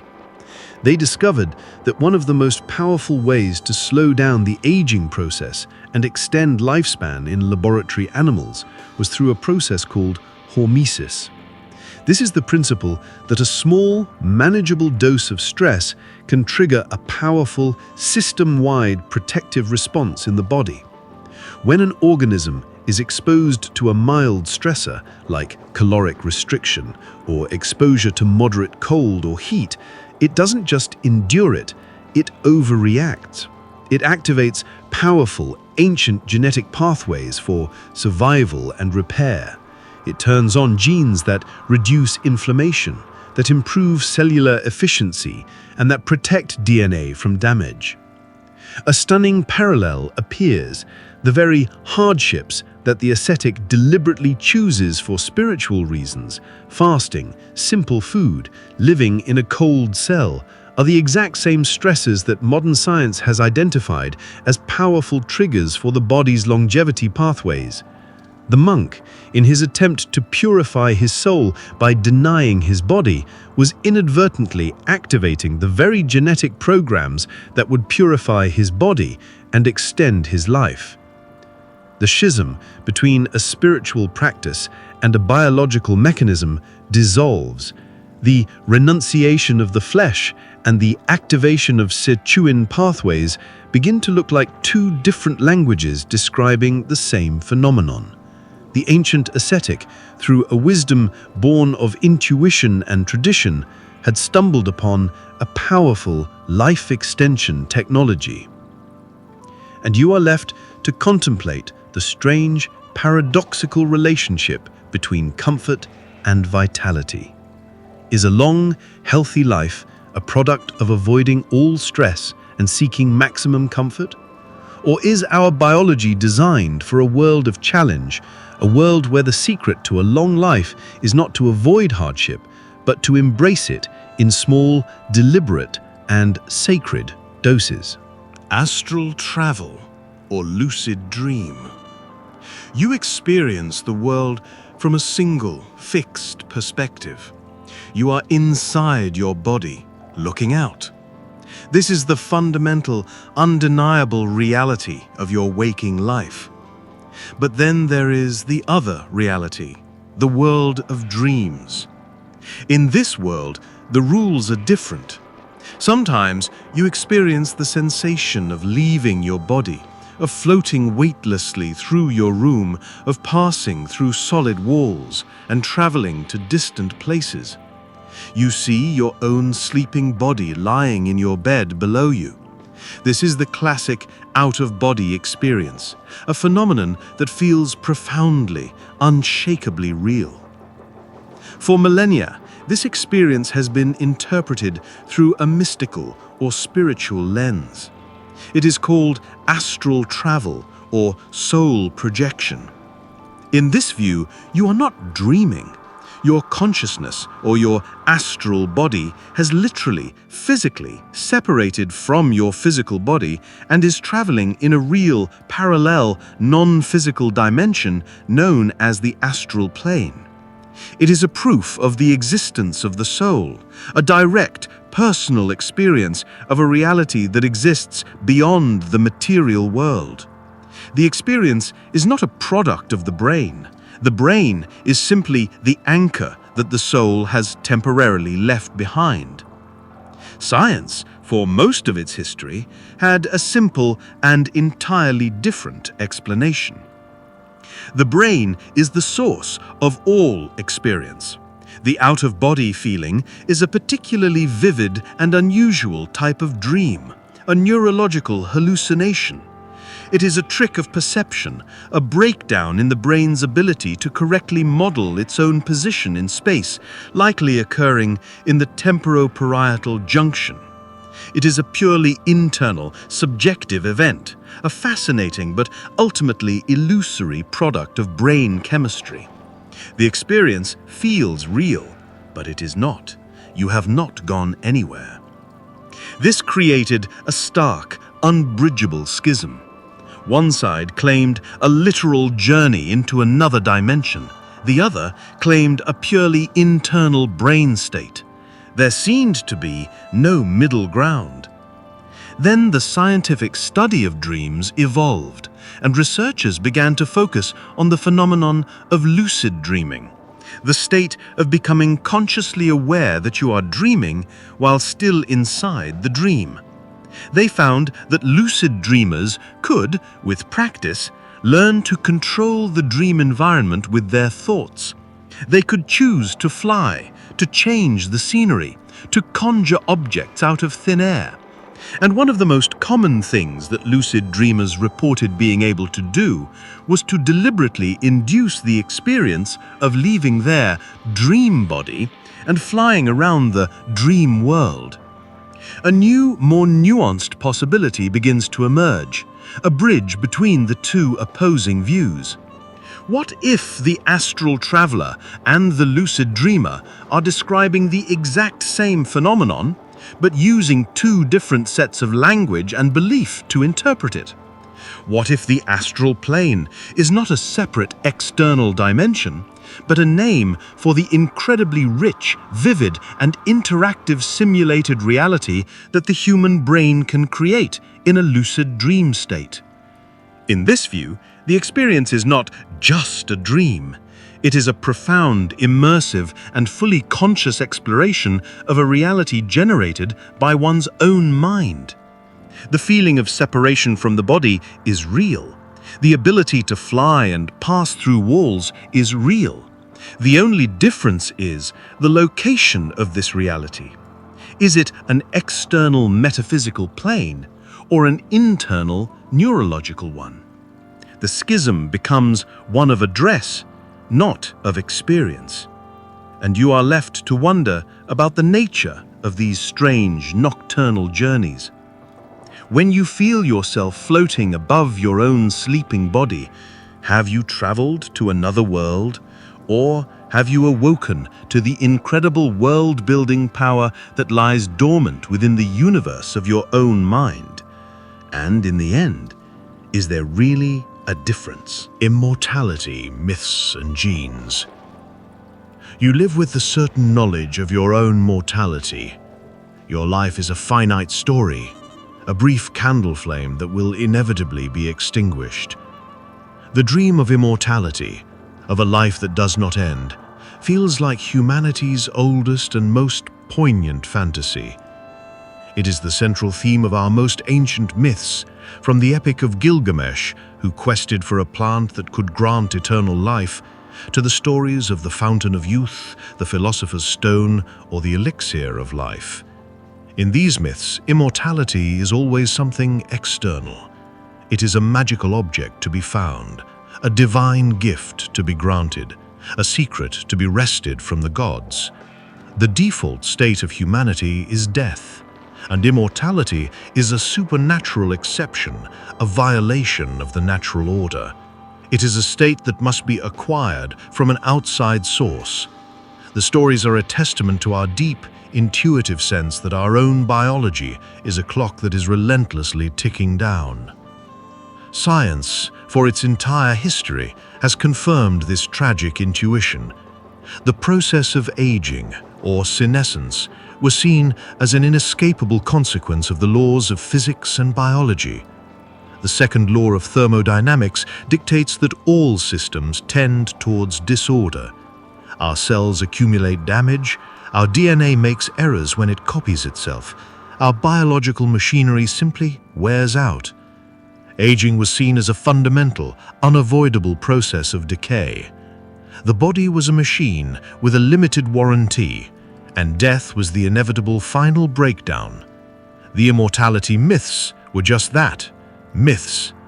But as geneticists delved deeper into the code of life, they made a series of discoveries that began to challenge this dogma. They found that aging is not just a passive process of wear and tear. It is an active, genetic program. Our DNA contains specific genes, longevity genes and aging genes, that control the rate at which we age. It is a program that can be sped up, or, more importantly, slowed down. Then came the most stunning discovery of all. Scientists found an enzyme called telomerase, a biological machine whose job is to rebuild the protective caps on the ends of our chromosomes, which shorten each time a cell divides. Most of the cells in our body have the gene for telomerase, but it is switched off. This means our bodies possess the built-in biological machinery for indefinite cellular repair, for a form of biological immortality, but they have been programmed to not use it. The clock is not just ticking down, we are actively making it tick down. A profound and mind-bending convergence occurs.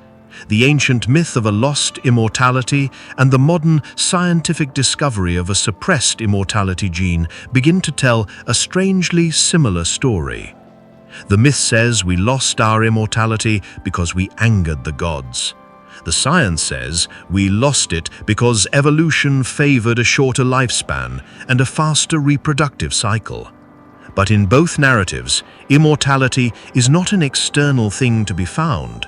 It is an internal, innate potential that has been lost or switched off. And you are left contemplating the quiet, secret potential sleeping in your own DNA. Is mortality the fundamental, unchangeable law of your existence? Or is it simply a temporary evolutionary strategy, a genetic program that has been running for millennia, a program that future science might one day learn to rewrite? Is the ancient quest for the elixir of life about to be fulfilled not by finding a magical plant, but simply by finding the right command to type into the code of our own cells? Ancient maps of atoms. You look at the world of solid, continuous matter. A stone is a stone, water is water. The idea that these solid, seamless substances are actually composed of tiny, discrete and indivisible particles, or atoms, is a relatively modern scientific concept. The visual proof of the atom, the grainy images from a scanning, tunneling microscope, is a triumph of the 20th century technology. The idea that an ancient culture with no such technology could have had any specific, accurate knowledge of atomic structure seems utterly impossible. And yet, for millennia, a belief in a granular atomic universe has haunted the fringes of human thought. The Greek philosopher Democritus, in the 5th century BCE, proposed that all matter was made of tiny, indestructible atoms. But this was a purely philosophical concept, a logical deduction with no experimental proof. It was a lucky guess, not a scientific discovery. But the more puzzling evidence comes not from philosophy, but from mystical symbolism. In certain ancient traditions, particularly in the complex mandalas of Tibetan Buddhism and Hinduism, we find intricate geometric diagrams that are used as tools for meditation. These are said to be maps not of the external world, but of the fundamental nature of consciousness and reality. They are visual representations of the energetic structure of the cosmos. For centuries, these mandalas were seen by the outside world as beautiful but purely symbolic works of religious art. They were maps of the psyche, not maps of physics. Their intricate repeating patterns and specific numerical arrangements were thought to be arbitrary, aesthetic choices or to have a purely numerological or spiritual significance. Then, as modern physics began to map the strange geometric world of subatomic particles, a quiet, unsettling, and almost unbelievable correspondence began to appear. Scientists, trying to create a theory of everything, developed complex mathematical models to describe the relationships between the fundamental particles, the quarks, the leptons, the bosons. One of the most successful of these models, based on a mathematical structure called the E8 Lie group, produced a diagram when it was plotted in 2 dimensions. It was a complex, beautiful, and highly symmetrical geometric pattern. A few researchers, looking at this modern computer-generated map of the fundamental particles and forces of the universe, noticed something astonishing.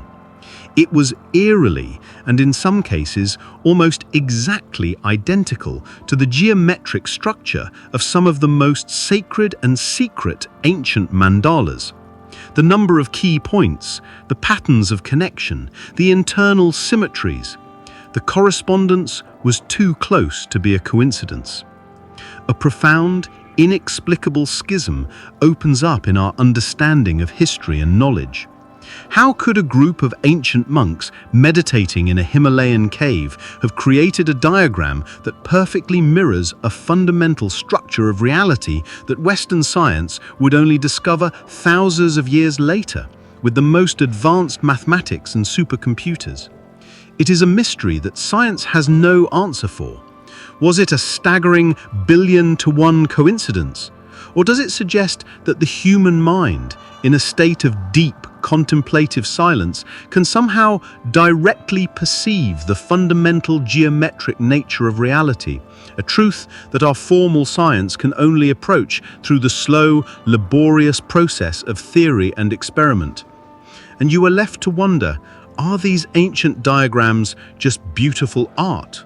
Or are they what they claim to be, a sacred map of the very atoms of existence? Divine order in chaos. You look at the world and see a struggle between order and chaos. You see the elegant, predictable orbit of a planet and the wild, unpredictable fury of a storm. You see the perfect crystalline structure of a snowflake and the random, tangled growth of a forest undergrowth. This duality seems fundamental, and in many religious traditions, this struggle is personified. There is God, the principle of divine order, of law, of light, and there is the devil, or chaos, the principle of disorder, of lawlessness, of darkness. The purpose of a spiritual life is to align oneself with the divine order and to resist the pull of chaos. Science, for a long time, held a similar, though secular, view.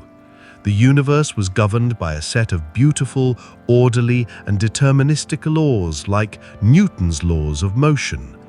Chaos was simply a measure of our own ignorance. A system only appeared to be chaotic because it was too complex, because we couldn't measure all the variables with enough precision. If we had enough information, the chaos would resolve into a predictable, orderly pattern. The universe was, at its heart, a perfect, divinely ordered clockwork, and chaos was simply the name we gave to the parts of the machine we couldn't yet see. Then, a new kind of mathematics was born, chaos theory, and it revealed something profound and deeply unsettling. Scientists discovered that even in very simple, deterministic systems, true, fundamental chaos could emerge.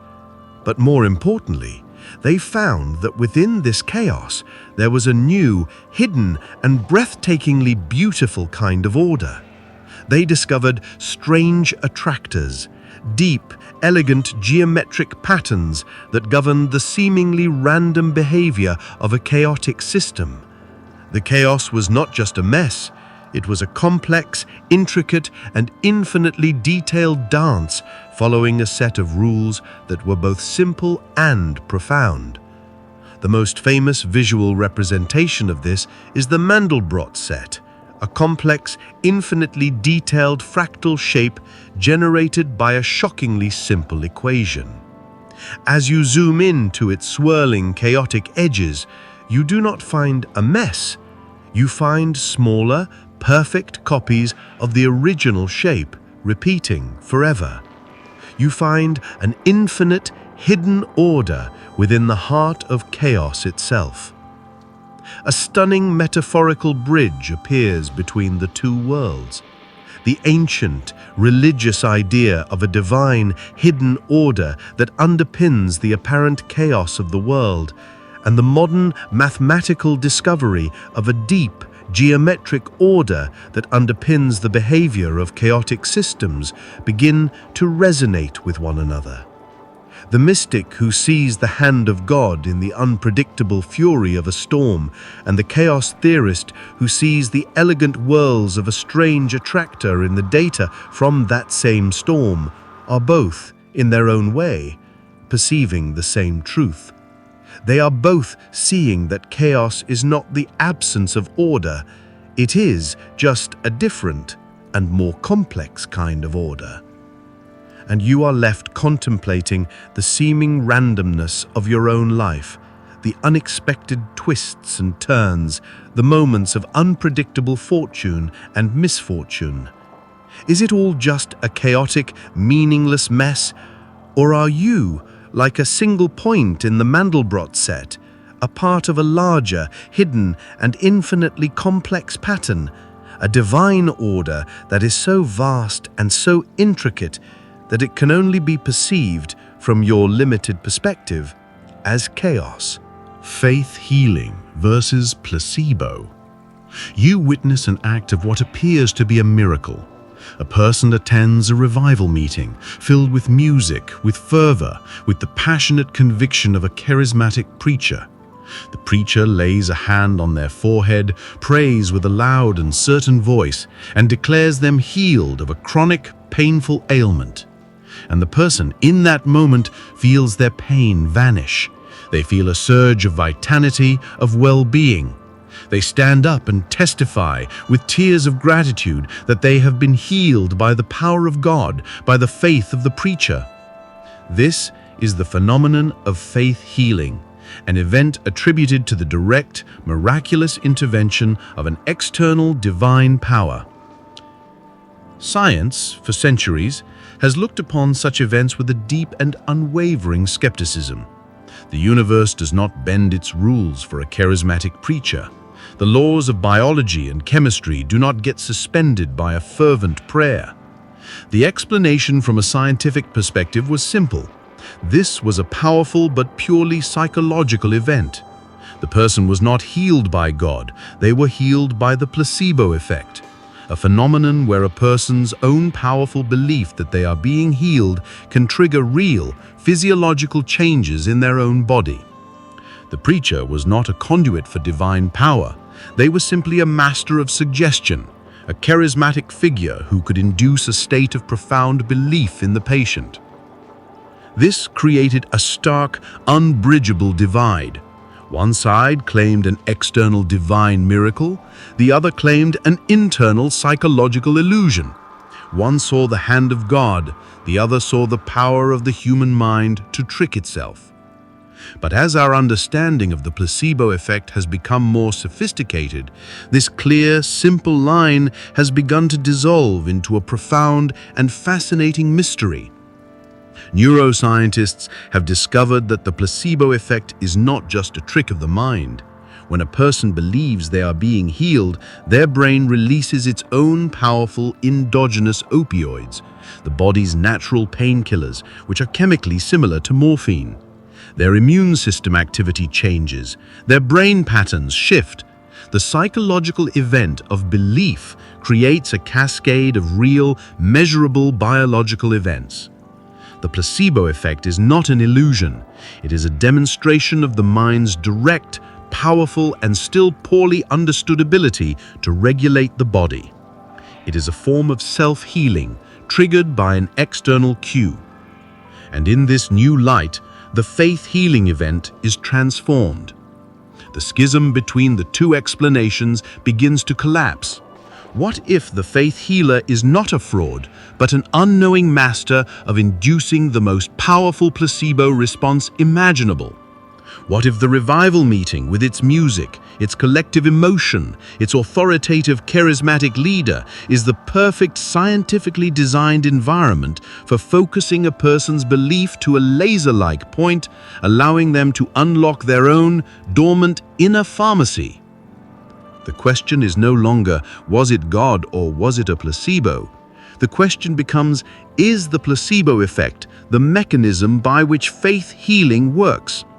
The two explanations cease to be opposites. They become two different levels of description for the same event. The power of God and the power of the mind may not be two different things, but two different names for a single mysterious process. And you are left to wonder about the nature of healing itself. Is it always a process of an external agent, a drug, a surgery, a divine intervention acting on a passive body? Or is the most powerful healing agent a force that lies dormant within us, a godlike power of self-regulation that can be unlocked by the strange, sacred, and scientifically potent keys of faith, belief, and hope? Prayer frequencies. You hear a prayer, a chant, a sacred hymn. You perceive it as a form of communication, a string of meaningful words directed towards a divine being. The power of the prayer, in this view, lies in its semantic content, in the sincerity of the plea, the devotion of the heart, the meaning of the words themselves. The sound of the prayer, the specific pitch, the rhythm, the vibrational quality of the voice is seen as the medium, the vessel for the message, but not the message itself. The idea that the physical frequency of the sound could have a power independent of the word's meaning feels like a strange, esoteric claim and unprovable. And yet, in many of the world's most ancient spiritual traditions, the sonic properties of prayer are considered to be just as important, if not more so, than the literal meaning of the words. The Hindu tradition speaks of mantras, sacred syllables like Om, whose power is said to lie in their specific, resonant frequency, a vibration that is believed to be in harmony with the fundamental vibration of the universe itself. The Gregorian chants of Christian monks, the resonant throat singing of Tibetan lamas, the rhythmic drumming and chanting of shamanic cultures, all of these practices are based on a deep, intuitive belief that certain frequencies of sound have a profound, transformative effect on human consciousness and physiology. For a long time, the scientific worldview dismissed this as a purely psychological phenomenon. The feeling of peace or transcendence that came from chanting was attributed to the repetitive nature of the act, the deep breathing involved, the placebo effect of believing you were engaging in a sacred practice. The idea that a specific sound frequency could have a direct, measurable biological effect was seen as unsubstantiated mysticism. But as our tools for measuring the body's responses became more sensitive, a new picture began to emerge. Neuroscientists discovered that exposing the brain to specific rhythmic frequencies of sound can induce a state of neural entrainment, where the brain's own electrical rhythms, its brainwaves, begin to synchronize with the external sound frequency. They found that the low-frequency sounds of deep chanting, around 4 to 8 Hz, can shift the brain into a theta wave state, a state associated with deep meditation, creativity, and a threshold of sleep. Higher frequency rhythmic sounds could induce a focused gamma wave state. Biologists, in a parallel discovery, found that the cells of the body themselves seemed to respond to specific sound frequencies. They discovered that exposing cells in a petri dish to low-frequency vibrations could accelerate tissue repair and regeneration. The ancient mystical idea that sacred frequencies could heal the body was suddenly finding a plausible biological foothold. A quiet, resonant bridge begins to form between the ancient temple and the modern laboratory. The sacred mantra of the yogi and the resonant frequency for neural entrainment of the neuroscientist start to sound like two different descriptions of the same powerful phenomenon. And you are left contemplating the power of the sounds that surround you. Is the chant of a monk just a string of ancient words? Or is it a precisely tuned psychoacoustic tool, a sonic key designed to unlock specific states of consciousness? And is it possible that the ancient traditions, through thousands of years of inner trial and error, discovered a map of the sacred frequencies that our modern science is only just beginning to confirm? Sacred plants and psychedelics. You look at the world through the lens of your normal, everyday consciousness. This state of mind feels like the baseline, the default, the true and accurate representation of reality. The idea of deliberately altering this state, of consuming a plant that can shatter your perception of self, time, and the world, can seem like a dangerous and reckless act. The experiences described by those who use these sacred plants, visions of gods, encounters with intelligent entities, a profound sense of oneness with the universe, are, from a conventional secular viewpoint, easily dismissed. They are just hallucinations, a product of a brain that has been temporarily poisoned, a chaotic cascade of meaningless neural firings. This is the traditional scientific view of psychedelics. They are drugs that disrupt normal brain function, creating a state of psychosis or illusion. The profound mystical experiences they can induce are seen as interesting, but ultimately meaningless artifacts of a disordered brain. They reveal nothing about the true nature of reality. They only reveal the brain's capacity to create elaborate fantasies when its normal filters are disabled. And yet, for thousands of years, in countless indigenous cultures around the world, these plants have not been seen as drugs, but as sacraments. They are the sacred plants, the plant teachers, the flesh of the gods. The altered states of consciousness they induce are not seen as hallucinations, but as genuine revelations. The shaman or healer who consumes the plant is not believed to be descending into madness, but to be ascending to a higher, more fundamental level of reality. They are believed to be journeying into the spirit world, communing with the gods, and bringing back vital knowledge and healing for their tribe. This is a worldview that sees these plants as doorways, not as poisons. For a long time, these two views were utterly irreconcilable. One saw a brain malfunctioning, the other saw a soul journeying. But then a new wave of scientific research using advanced brain imaging technology began to study what actually happens in the brain during a psychedelic experience. And what they found was not what they expected. They did not find a chaotic storm of random increased brain activity. Instead, they found a surprising decrease in the activity of a specific major brain network called the default mode network, DMN. The DMN is the part of the brain that is responsible for our sense of self, our ego, the constant chattering monologue of our own thoughts. The science revealed that the psychedelic compound was not creating a hallucination, it was temporarily shutting down the brain's primary filter, the part of the mind that maintains our rigid sense of a separate, individual self. With this filter offline, the brain's other regions began to communicate with each other in new, hyper-connected and fluid ways. The experience was not an addition of chaos, but a removal of a constraint. A profound and stunning convergence appears. The shaman who says the sacred plant dissolves the ego and allows them to perceive a deeper reality, and the neuroscientist who says the psychedelic decreases activity in the default mode network are describing the exact same event in two completely different languages.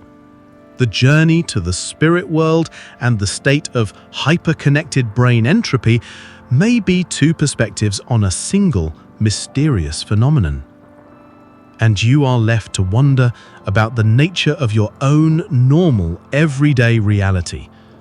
Is this waking consciousness the true, objective baseline? Or is it a carefully constructed, limited and filtered reality, a controlled hallucination created by your own brain to help you survive?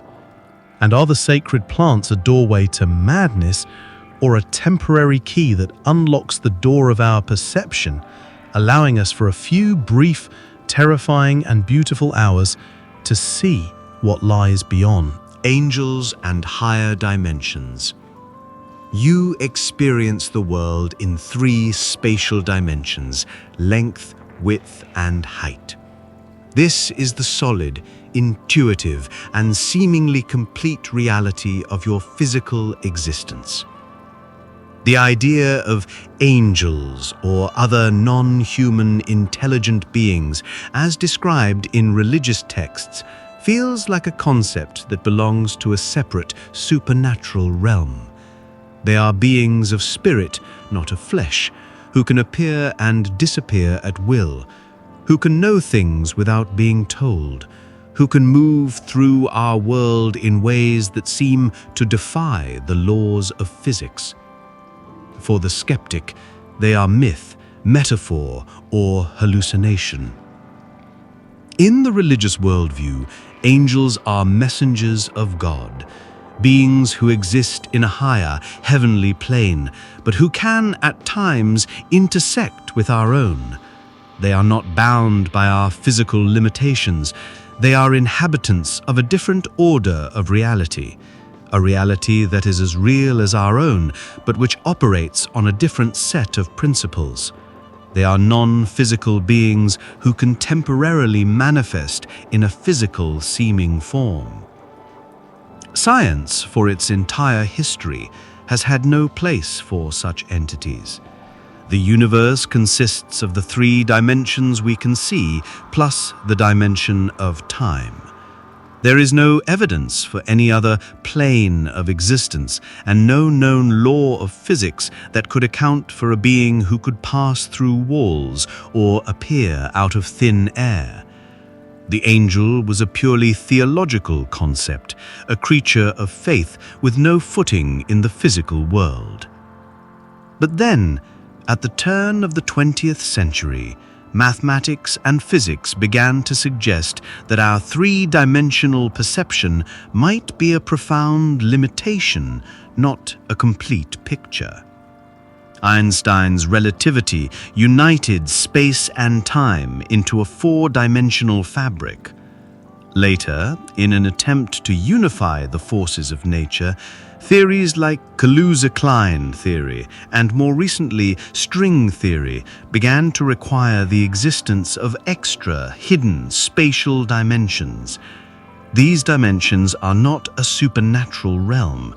They are a physical part of our own universe, but they are curled up or compactified to a size so small that we cannot perceive them.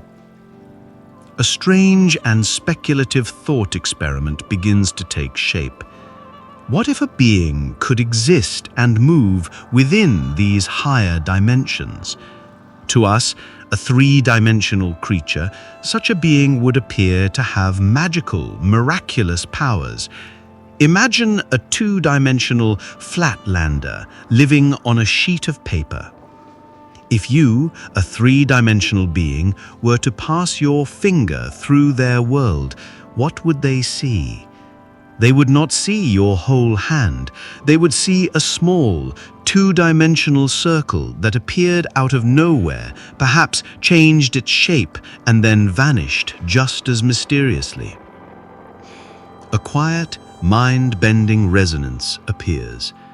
The miraculous abilities of the angel, appearing and disappearing at will, passing through solid objects, seeming to be in multiple places at once, are precisely how a higher dimensional being would appear to interact with our lower dimensional world. The heavenly plane of the mystic and the higher dimensional space of the physicist begin to sound like two different descriptions of a similar concept. The supernatural angel has found a potential, though highly speculative, home within the laws of physics. And you are left to contemplate the empty space in the room around you. Is it truly empty? Or is it teeming with other realities, other dimensions, folded up into a space so small that your senses can never perceive them? Is the ancient belief in angels a primitive superstition, or is it a deep, intuitive recognition that our three-dimensional world is just a thin slice of a much larger, more complex, and more mysterious reality? Fire as divine technology. You see fire and you understand it through the lens of modern science. It is a chemical reaction, a rapid oxidation, a process that releases heat and light. You can explain it, you can control it, you can use it to power your engines and cook your food. It is a tool, a natural phenomenon that humanity has mastered. The idea of fire as something sacred, something to be worshipped, something that is more than just a chemical process, feels like a relic from a primitive, pre-scientific past, a time when humans were in awe of forces they could not understand. And yet, in the most ancient layers of human mythology, fire is almost never just a tool. It is a divine gift, a piece of the sun brought down to earth. In Greek myth, it is stolen from the gods by the titan Prometheus, an act of rebellion that gives humanity the power to create civilization. In the Hindu tradition, Agni is the god of fire, the great priest who serves as a messenger between humans and the other gods, carrying offerings up to the heavens in the smoke. In Zoroastrianism, fire is the living embodiment of the divine purity of Ahura Mazda. For our ancestors, fire was not a technology they invented. It was a technology they received. It was the first and most powerful piece of divine machinery. For millennia, the scientific and the sacred views of fire were in direct opposition. One saw a chemical reaction, the other a god. One saw a tool, the other a presence. There was no common ground. But as we look back at our own evolutionary history, a new and deeper understanding of fire's role begins to emerge, one that bridges this gap. The control of fire was not just another invention, like the wheel or the spear. It was the single pivotal event that allowed us to become human. The simple act of cooking food over a fire fundamentally rewired our biology. Cooked food is easier to digest, unlocking a massive surplus of calories. This surplus fueled the development of our large, energy-hungry brains. Fire changed our very evolution. A profound schism appears in our understanding. Was the story of Prometheus stealing fire from the gods just a myth? Or was it a deep, metaphorical truth, a way of describing an event so transformative, so reality-altering, that it felt like a divine intervention? The control of fire was not just a new tool, it was the spark that ignited human consciousness. It allowed us to gather at night, to share stories, to create culture. It gave us the power to transform our environment, to create pottery, to forge metals. It was, in a very real scientific sense, the divine technology that created civilization. The ancient worship of fire ceases to look like a primitive superstition. It looks like a perfectly rational, deeply insightful recognition of the central creative role that fire played in our own genesis.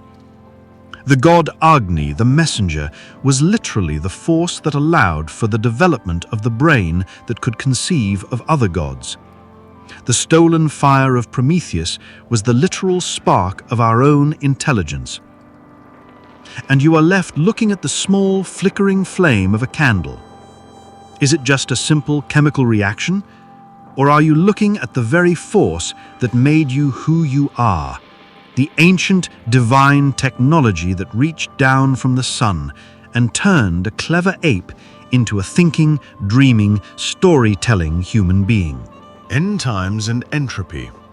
You contemplate the future of the universe, and if you are a person of a certain religious tradition, you may think of the end times. You may think of prophecies of apocalypse, of a final judgment, of a great, dramatic and purposeful conclusion to the story of creation. In this view, the end of the world is not a random event. It is a moral and spiritual culmination. It is the final act in a divine play, a moment when the accounts are settled, when order is restored, when history itself reaches its ultimate, divinely ordained goal. The end is a meaningful and often violent transformation.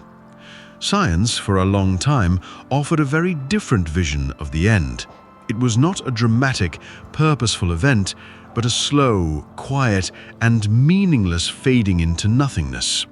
The second law of thermodynamics, one of the most fundamental laws of physics, states that in a closed system, entropy, a measure of disorder, of randomness, always increases. This law dictates the ultimate fate of the universe. It is a slow, inexorable slide into a state of maximum disorder, a state known as heat death. In this scientific end times, the universe will continue to expand and cool. The stars will burn out one by one. The black holes will slowly evaporate. All matter will decay into a thin, uniform soup of elementary particles. All temperature differences will equalize. All organized structures, from galaxies to atoms, will dissolve. There will be no more heat, no more light, no more life, no more change.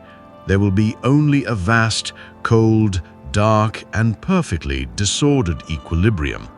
It is an end without purpose, without judgment, without meaning. It is the ultimate silent victory of chaos. For centuries, these two visions of the end seemed to be irreconcilable opposites. One was a story of a hot, fiery, and meaningful judgment. The other was a story of a cold, dark, and meaningless decay. But as we look closer, a strange and unsettling parallel emerges, not in the details, but in the underlying structure. Both the biblical apocalypse and the scientific heat death are descriptions of a final, irreversible dissolution of order. The biblical unbinding of the elements, the melting of the heavens and the earth, can be read as a profound, poetic description of the triumph of entropy. The final judgment can be seen as a metaphorical way of describing a final state where all potential has been exhausted, where all accounts have been settled, and where no further work is possible. The schism between the two narratives becomes one of tone, not of substance. Both are describing the same fundamental event, the end of complexity, the end of structure, the end of the story. The religious version dresses this event in the language of moral drama and divine purpose, giving it a meaning that resonates with the human heart. The scientific version describes the same event in the cold, dispassionate language of mathematics and physics, stripping it of all purpose and meaning. And you are left to contemplate the ultimate fate of everything you have ever known. Is the universe heading towards a final fiery reckoning, a moment of divine, purposeful conclusion, or is it sliding towards a silent, cold, and eternal state of perfect, meaningless equilibrium? And is it possible that the ancient prophets and the modern physicists were looking at the very same inevitable end and simply chose to tell two very different stories about what it means? Sacred cycles of life. You experience your life as a linear progression, a straight line from birth to death. You accumulate memories, you grow older, you move forward in time. This is the arrow of your individual existence. The idea of your life as a cycle, as a repeating pattern, can feel abstract or metaphorical. It is a nice poetic image, but the felt reality is one of a single, one-way journey. In many ancient and indigenous cultures, however, the primary reality is the cycle. Life is not a line, but a circle.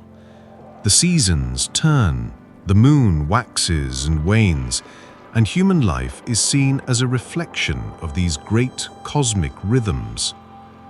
There is the cycle of birth, growth, death, and rebirth. A person is born, they live, they die, and their energy, their spirit, their very substance returns to the earth to become part of the great cycle once again, to nourish the next generation of life. This is not a tragic end. It is a sacred, necessary, and beautiful completion of a circle. The individual life is just one small arc in a great, eternal turning wheel. Science, for a long time, focused on the linear aspects of life. It studied the individual organism, its unique genetic makeup, its personal history. Death, in this view, was the final endpoint of a single biological entity. The body decomposes, its constituent parts breaking down. It was a process of dissolution, not of sacred return.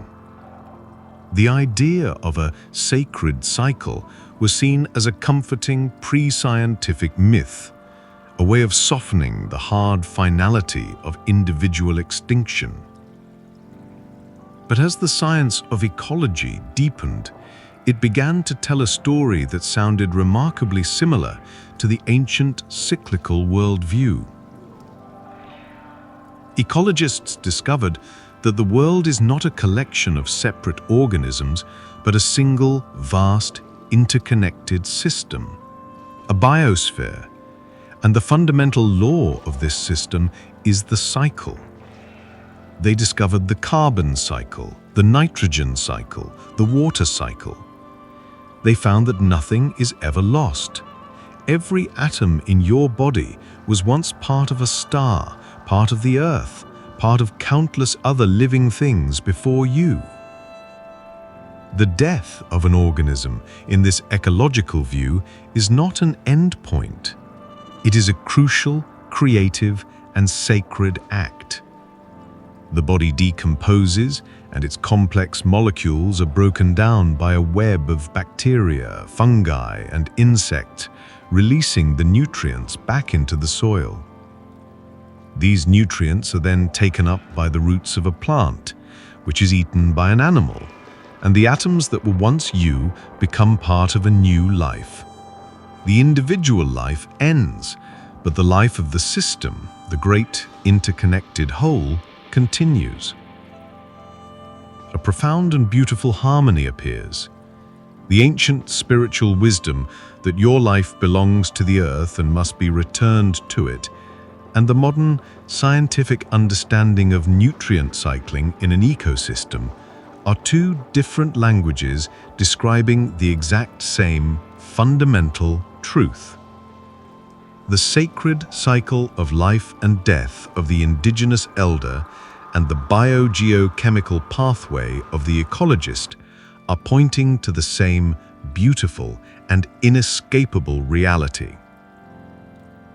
And you are left to contemplate your own body, not as a separate, isolated self, but as a temporary loan from the earth.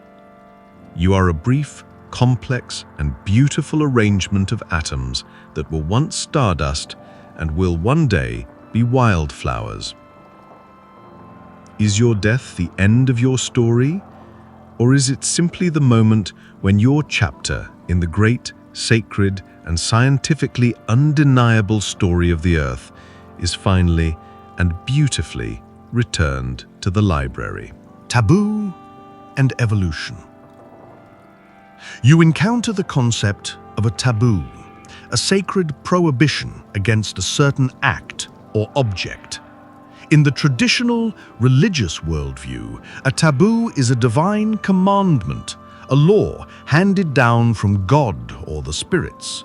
To break a taboo, to eat a forbidden food, to engage in a forbidden relationship, to speak a forbidden name, is to commit a sin, to invite the wrath of the supernatural world. The reason for the taboo is often shrouded in mystery. It is not meant to be understood, but to be obeyed. It is a testament to the power of a sacred, external authority. Science, for a long time, looked upon taboos as a form of primitive, irrational superstition. The prohibitions often seemed arbitrary and without any logical basis. The idea that a specific food was unclean or that a particular act was polluting was seen as a product of a pre-scientific mind, a set of cultural rules designed to maintain social order through the fear of the supernatural. The taboos were seen as purely social constructs with no deeper underlying biological reality. Then, the new science of evolutionary psychology began to re-examine these ancient prohibitions through a different lens.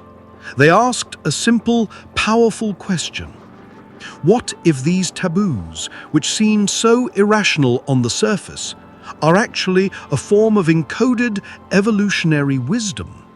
What if they are not divine commandments, but ancient, intuitive, public health guidelines that have been passed down through generations because they conferred a real, biological survival advantage? Suddenly, the seemingly arbitrary rules began to make a startling amount of sense. The ancient prohibition against eating pork in hot climates was no longer just a divine whim. It was a brilliant, pre-scientific strategy to avoid the deadly parasite trichinosis, which thrives in pigs in the desert. The complex and widespread taboos against incest were not just a moral law, they were a profound, intuitive understanding of the dangers of genetic inbreeding. The sacred laws governing the preparation of food, the washing of hands, the disposal of waste, all of these religious rules were suddenly revealed to be sophisticated, life-saving public health protocols arrived at through centuries of trial and error. A profound convergence occurs.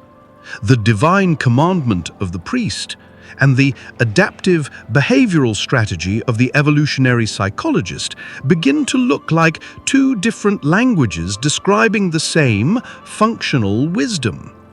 The religious system had, through a process of cultural evolution, discovered and encoded life-saving biological principles long before the invention of the microscope or the discovery of germs. The fear of God was a powerful social mechanism for ensuring that these crucial, but not always obviously logical survival rules were followed by everyone in the tribe. And you are left to contemplate the deep, hidden wisdom that may lie buried in the world's most ancient and seemingly irrational traditions. Is a taboo just a superstitious rule handed down from an imaginary god? Or is it sometimes a piece of life-saving evolutionary wisdom, a message from our own deep ancestral past? A biological truth so important that our ancestors had no choice but to wrap it in the sacred, unquestionable language of the divine. Moral law and social biology. You feel within yourself a sense of right and wrong. It is a moral compass, an intuitive feeling that compassion is better than cruelty, that fairness is better than injustice, that loyalty is better than betrayal. In the great religious traditions, this moral sense is seen as a reflection of a divine, universal law. It is the voice of God in your heart, the law written on your soul, a testament to a transcendent, objective morality that exists independently of human beings. To be a good person is to align yourself with this divine law. To do evil is to violate it. Our sense of morality is evidence of our connection to a higher spiritual reality. Science, particularly in the 19th and 20th centuries, offered a colder and more cynical explanation. Thinkers like Hobbes and Freud argued that human beings are at their core selfish, competitive, and aggressive animals. Our moral law is not a divine gift, it is a thin, fragile veneer of civilization, a set of rules that society imposes upon us to keep our brutal, selfish instincts in check. We behave morally not because we are good, but because we are afraid of punishment, either from the law, from society, or from a vengeful God. Morality is a social technology, a necessary restraint on our true selfish nature. For a long time, these two views seemed to be the only options.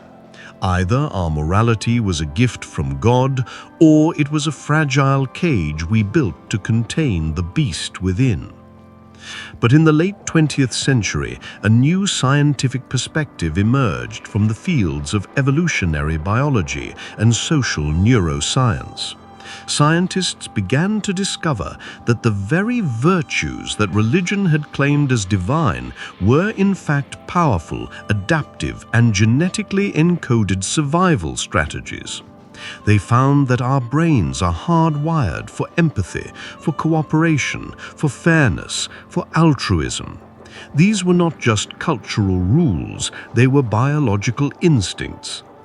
They discovered that a cooperative group of early humans who looked after each other, who shared their food, who enforced fairness, would have a massive survival advantage over a group of purely selfish individuals. They found specific neural circuits, like the mirror neuron system, that allow us to feel what another person is feeling, the biological bedrock of empathy. They found that the act of being kind or generous releases pleasurable neurochemicals like oxytocin in our brains, making altruism its own reward. A stunning, beautiful reconciliation begins to take place. The divine moral law of the theologian and the pro-social evolutionary adaptation of the biologist begin to look like two different descriptions of the same profound truth. Our deep intuitive sense of right and wrong is not a supernatural voice from outside of us, nor is it a fragile cage built to contain our inner beast. It is the ancient, powerful, and biologically encoded wisdom of our own successful cooperative social animal. And you are left to contemplate the source of your own best impulses. When you feel a surge of compassion for a stranger, is it a divine spark, or is it the firing of a billion-year-old neural circuit that knows on a deep, instinctual level that we are all in this together? And perhaps, in the end, there is no difference between the two at all. Pilgrimage and neurochemistry. You see the figure of the pilgrim, a person on a long, arduous journey to a sacred place. They walk for weeks or months, enduring hardship, fatigue, and deprivation. Their destination is a holy mountain, a sacred river, a distant shrine. In the religious worldview, this act is a profound spiritual discipline. The physical journey is a metaphor for the inner journey. The hardships are a form of purification, a shedding of worldly attachments. The arrival at the sacred site is believed to bring a blessing, a healing, a direct encounter with the divine. The profound sense of peace, of joy, of oneness that the pilgrim experiences is seen as a gift of grace, a direct touch from God. Science has traditionally viewed this experience through a purely psychological lens.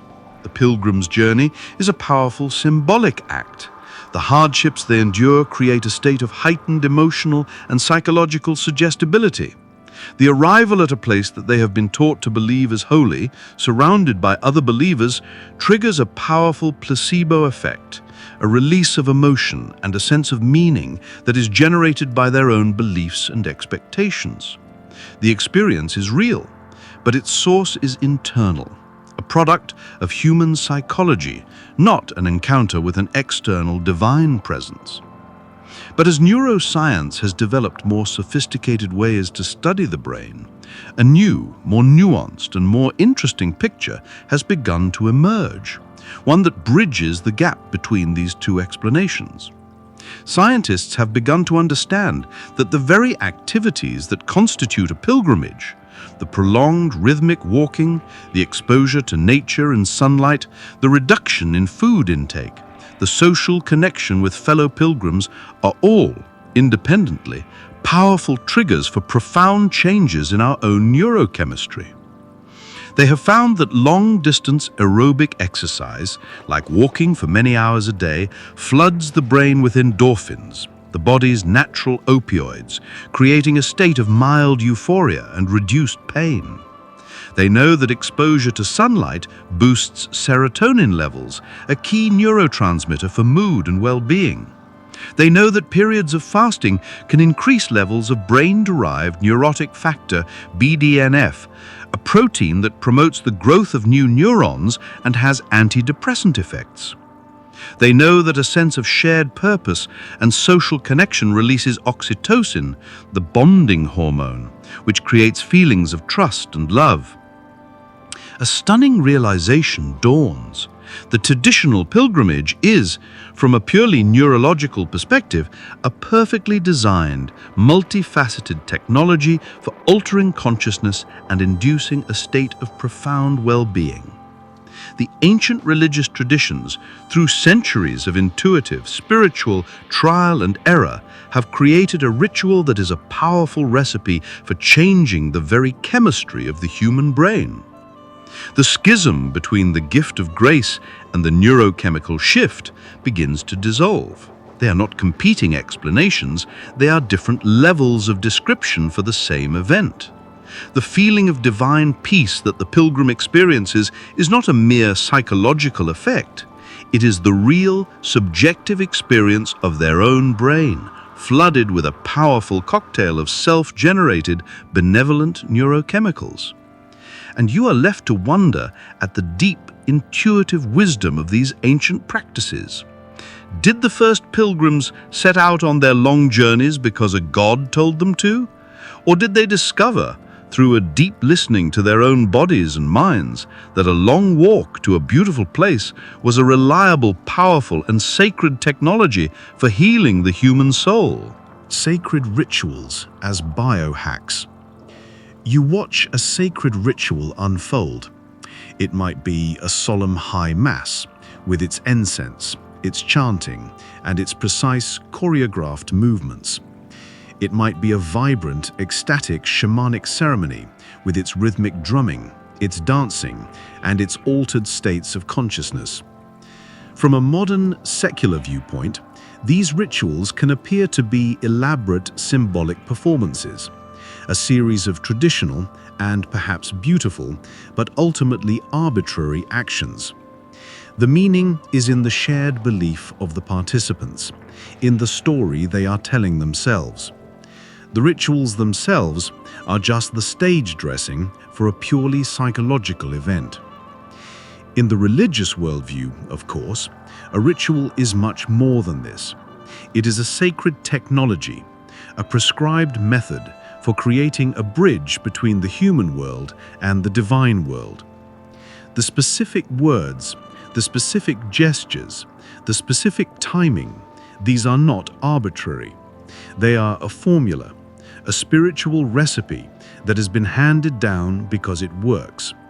It is a way to change things, to heal, to connect, to invoke a sacred presence. The power of the ritual is real, and it is contained within the precise performance of the act itself. Science, for a long time, sided with the secular view. The power of a ritual was purely in the mind of the believer. There was no physical reason why a specific chant or a specific gesture should have any real objective effect on the world or the body. The effects were a product of psychology, of community, of the placebo effect. But as science has gained a deeper understanding of the intricate, powerful feedback loops between the mind and the body, a new perspective has emerged. Scientists are beginning to understand that the human nervous system is a highly hackable piece of biological machinery.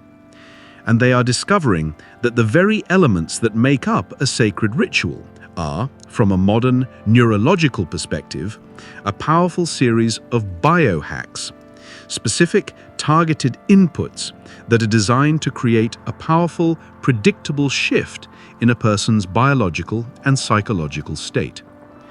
The deep, resonant chanting and rhythmic drumming, these are now understood as forms of sonic driving and neural entrainment, powerful techniques for shifting brainwave patterns and inducing meditative or trance-like states.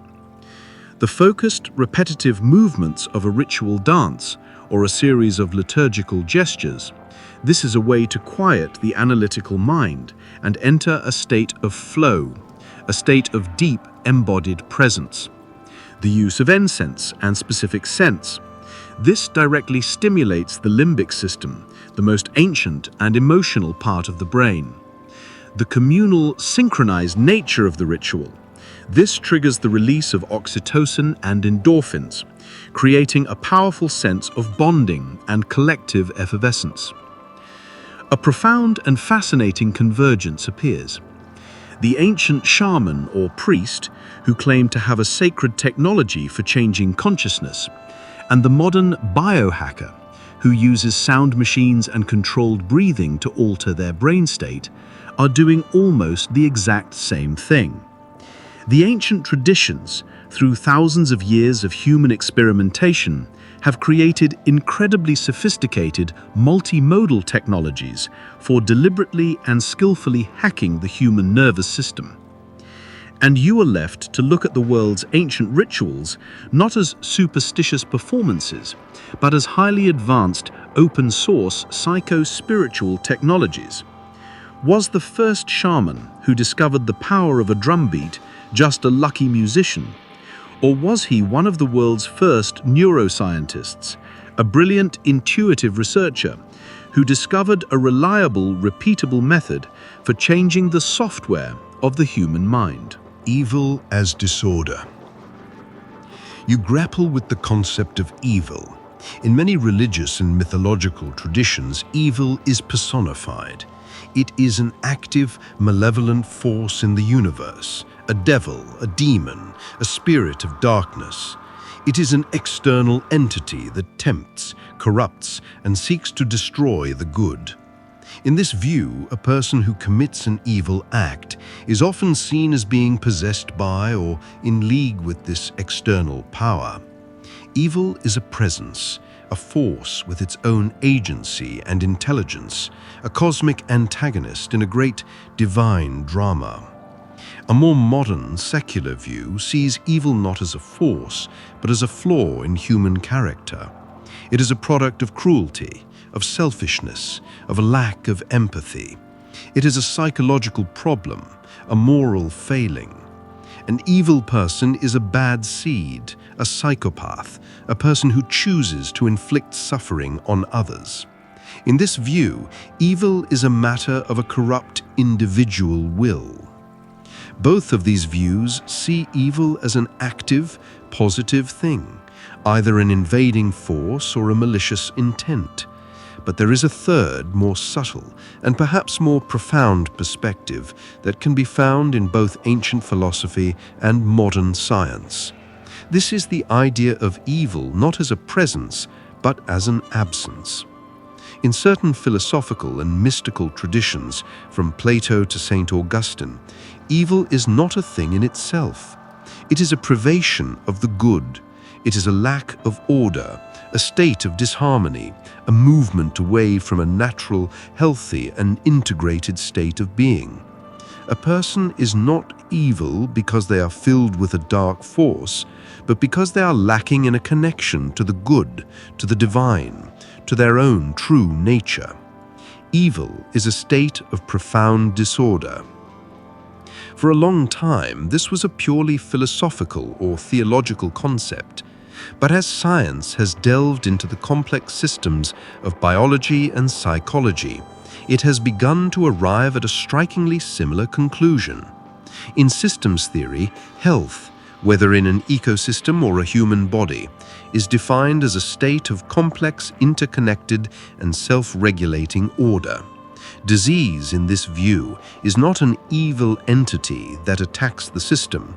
It is a breakdown of that order, a failure of communication between the parts, a loss of harmony. When we look at the psychology of those who commit the most horrific acts, we often find not a grand malevolent intelligence, but a profound internal chaos. We find brains that are unable to process empathy, minds that are fragmented by trauma, personalities that are lacking a coherent sense of self.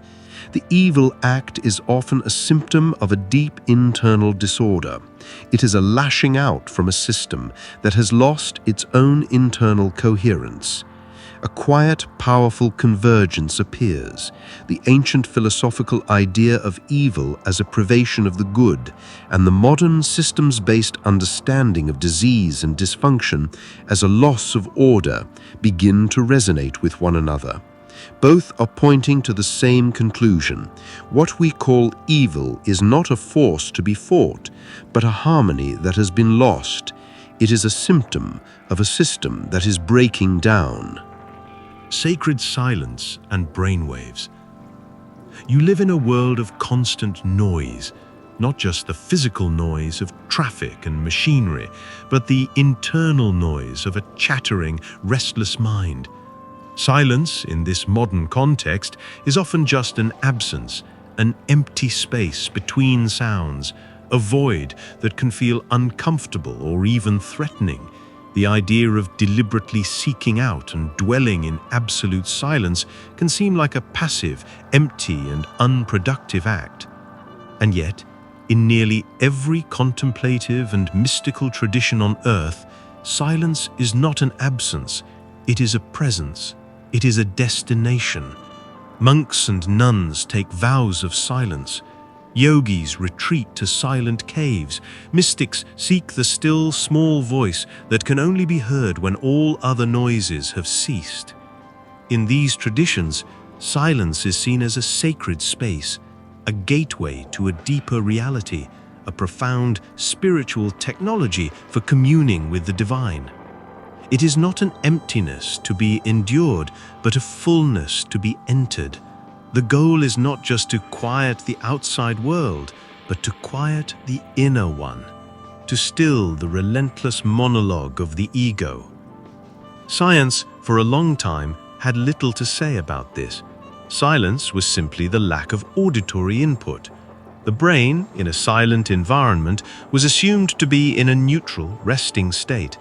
The profound, transformative experiences reported by mystics in deep silence were attributed to psychological factors, to isolation, to expectation, to a simple lack of distraction. But as neuroscientists began to use EEG technology to study the brains of long-term meditators and people in deep, silent retreat, they discovered that silence is anything but a neutral state for the brain. It is a powerful, active, and transformative environment.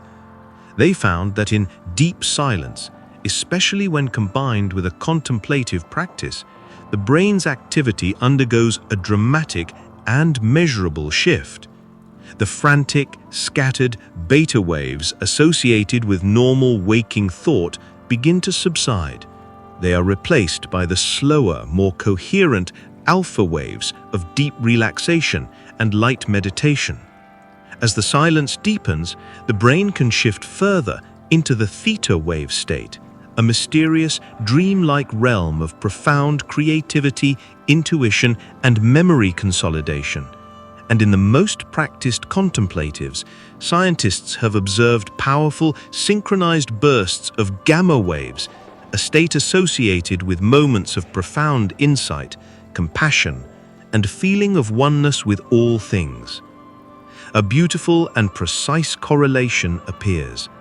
The sacred silence of the mystic is revealed to be a reliable, powerful technology for inducing a specific and desirable neurological state. The voice of God, or the moment of enlightenment that the contemplative seeks in the silence, aligns perfectly with the gamma wave burst that the neuroscientist measures on their screen. The spiritual journey into the heart of silence is found to be a literal, observable journey into the deepest, most coherent, and most harmonious potentials of the human brain.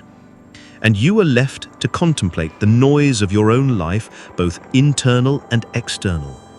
Is silence just the absence of sound?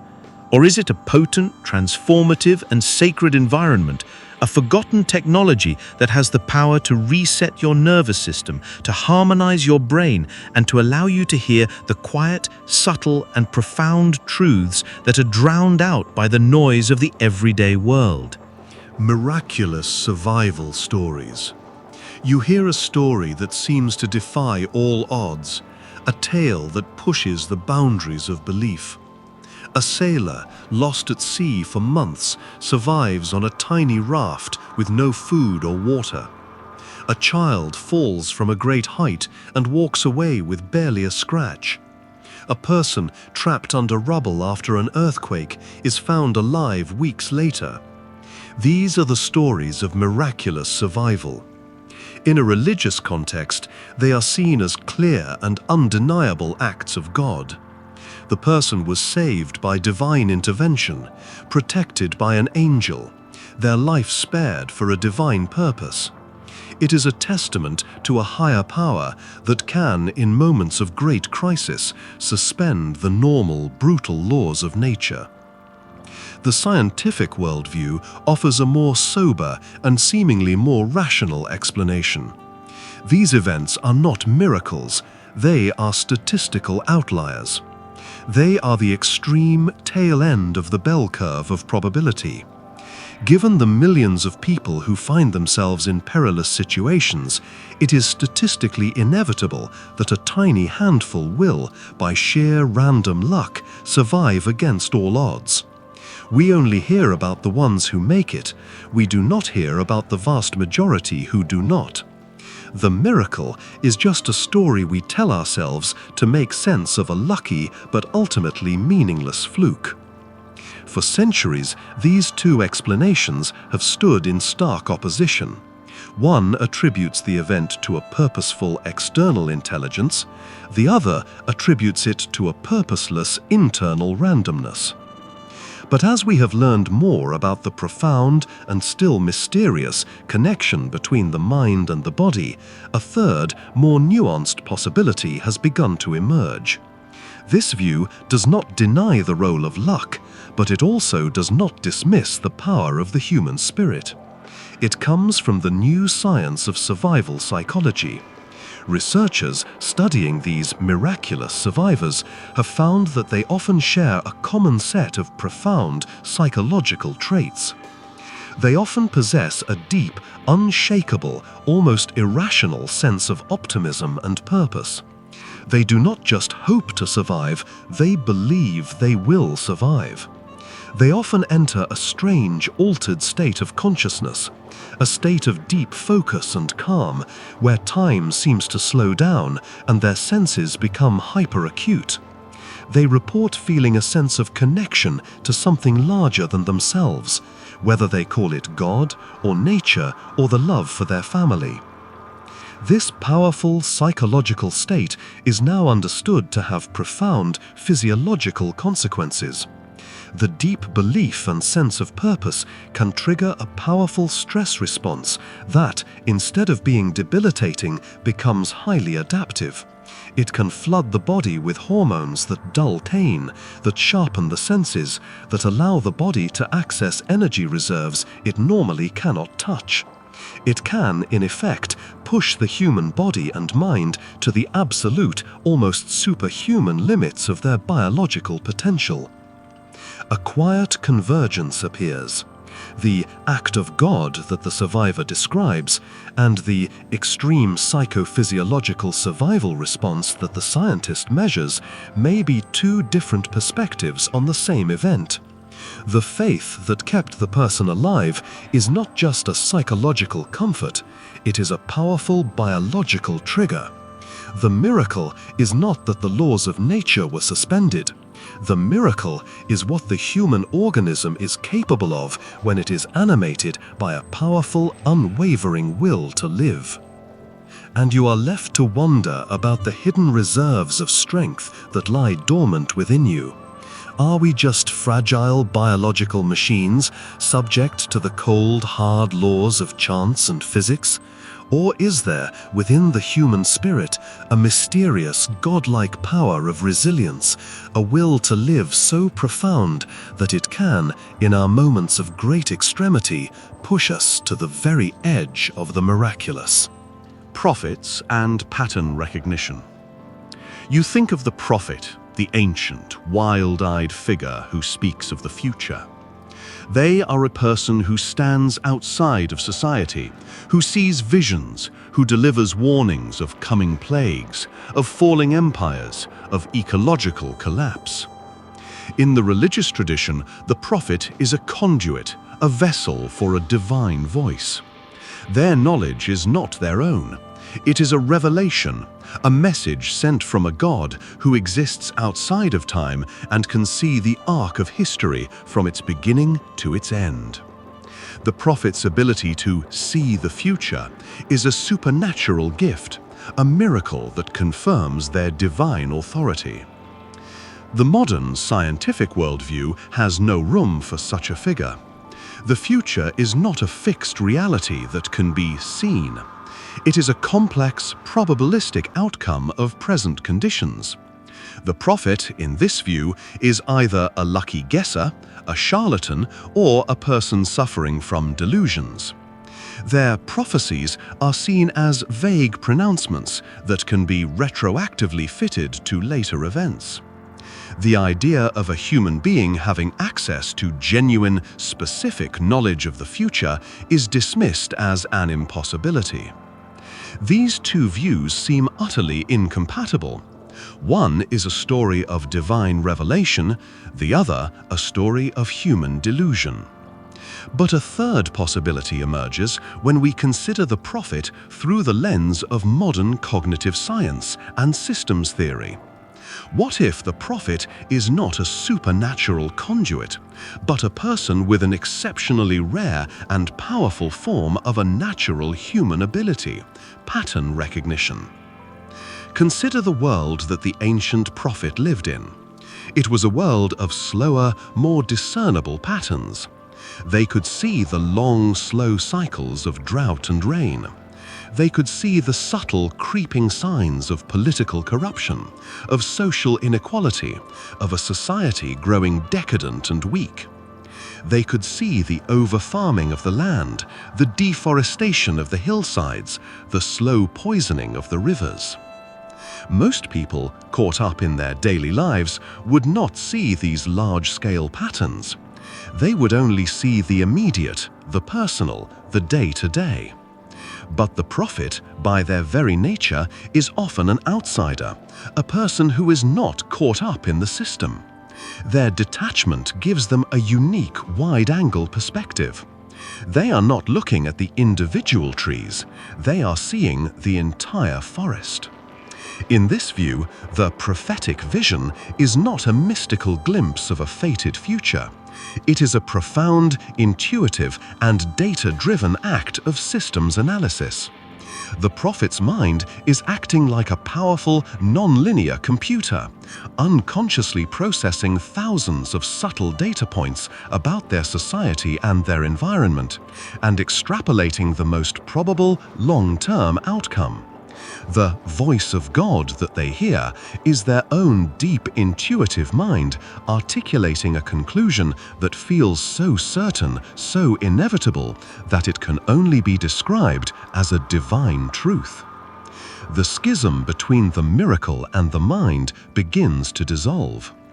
The prophet who warns of a coming famine is not receiving a supernatural message. They are making a brilliant, long-range ecological forecast. The prophet who predicts the fall of an empire is not seeing a divine judgment. They are conducting a masterful, intuitive geopolitical analysis. And you are left to look at the prophets of our own time, the scientists who warn of climate change, the economists who warn of market collapse, the social critics who warn of political decay. Are they so different from the prophets of old? Are they not simply the pattern recognizers of our own, more complex age? The lonely voices who can see the inevitable destination of the road we are on, while the rest of us are just looking at our feet? Chants and sonic healing. You feel a sense of disharmony in your body or mind, an anxiety, a pain, a feeling of being unwell. In the modern world, you seek a chemical or physical intervention. You take a pill to alter your brain chemistry or a scalpel to remove a diseased part. healing is an act of addition or subtraction, an intervention in a biological machine. The idea of chanting, of using the repetitive, resonant power of your own voice to create a healing effect, can seem like a primitive and wishful act. It is a form of prayer, a symbolic gesture, but surely not a form of medicine. And yet, in countless ancient healing traditions, from the mantras of Vedic sages to the sacred hymns of Christian monastics and the power songs of indigenous shamans, the use of sound is not symbolic, it is essential therapeutic technology. In these worldviews, the body is not just a physical machine, it is a vibrational entity. Illness is a state of disharmony, a part of the body that is out of tune with the whole.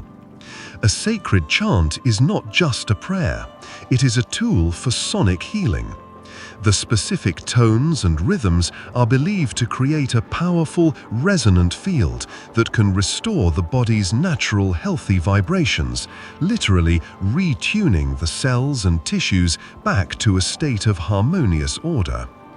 For centuries, science dismissed this as pure, unadulterated magical thinking. There was no conceivable mechanism by which the sound waves produced by a human voice could have a direct therapeutic effect on the cellular structure of the body. The calming effects of chanting were attributed to the deep, rhythmic breathing, the focused attention, and the psychological comfort of the ritual, not to the sound itself. But as our scientific understanding of the body has become more nuanced, we have begun to discover that we are, in a very real sense, vibrational beings. The new field of mechanobiology has revealed that our cells are exquisitely sensitive to physical vibration. Mechanical forces, including sound waves, can influence gene expression, promote tissue regeneration, and even guide stem cells to develop into specific types of tissue. Scientists are now using low-frequency ultrasound and other vibrational therapies to speed up the healing of broken bones and damaged tissues. A stunning, resonant harmony begins to emerge. The ancient shaman's belief that a specific power song can heal a specific ailment, and the modern mechanobiologist's discovery that a specific resonant frequency can stimulate a specific cellular response, start to look like two different languages describing the same underlying principle. The sacred chant of the mystic is revealed to be a form of intuitive and remarkably sophisticated vibrational medicine. The schism between the spiritual practice and the biological mechanism begins to dissolve. The ancient traditions, through thousands of years of inner experimentation, may have discovered a map of the resonant frequencies that correspond to a state of health. They may not have known the language of cellular biology, but they knew the language of sound, and they learned how to use it as a powerful, non-invasive therapeutic tool. And you are left to contemplate the quiet, healing power that resides in your own voice. Is the lullaby that soothes a crying child just a comforting sound? Or is it a form of sonic medicine, a transmission of calming, harmonious frequencies? Is it possible that the oldest form of healing is not a pill or a scalpel, but a simple, sacred, and scientifically potent song? Divine paradoxes and quantum. You live in a world that is governed by a clear and simple logic, the logic of Aristotle. A thing is either here or it is there. A statement is either true or it is false. An object cannot be both a wave and a particle at the same time. This is the bedrock of rational thought, the foundation of a sensible, predictable reality. In this world, a paradox, a statement that is both true and false simultaneously, is a sign of a logical error, a puzzle to be solved, a contradiction to be eliminated. And yet, when you look at the language of the great mystics and religious thinkers, you find that it is saturated with paradox. The Taoist sage speaks of action through inaction. The Zen master presents a koan, a riddle with no logical answer. The Christian mystic speaks of a God who is both three and one, of a savior who is both fully human and fully divine. In these traditions, a paradox is not a logical error. It is a signpost. It is a deliberate shattering of the rational mind, a tool designed to point towards a deeper, more fundamental reality that cannot be grasped by conventional, binary logic. The divine truth is not either or, it is both and. For centuries, science stood firmly on the side of Aristotle. The universe was a rational, logical place. A paradox was a sign of a flawed theory. The goal of science was to eliminate contradiction, to arrive at a single, clear, and logically consistent description of reality. The paradoxical language of the mystics was seen as a form of poetic but ultimately irrational nonsense. Then, at the beginning of the 20th century, science peered into the heart of the atom, and the entire solid, logical foundation of reality dissolved into a ghostly, paradoxical dream. In the quantum realm, scientists discovered that the fundamental constituents of reality refuse to obey the rules of classical logic. They found that an electron can be in multiple places at once, superposition. They found that a single entity, a photon, can be both a localized particle and a spread-out wave at the same time. They found that two entangled particles can be connected in a way that is both one system and two separate systems simultaneously. The universe, at its most fundamental level, was revealed to be a paradox. The very contradictions that the mystics had used for millennia to describe the nature of God were now being written on blackboards by physicists to describe the nature of reality. A profound and breathtaking convergence occurs.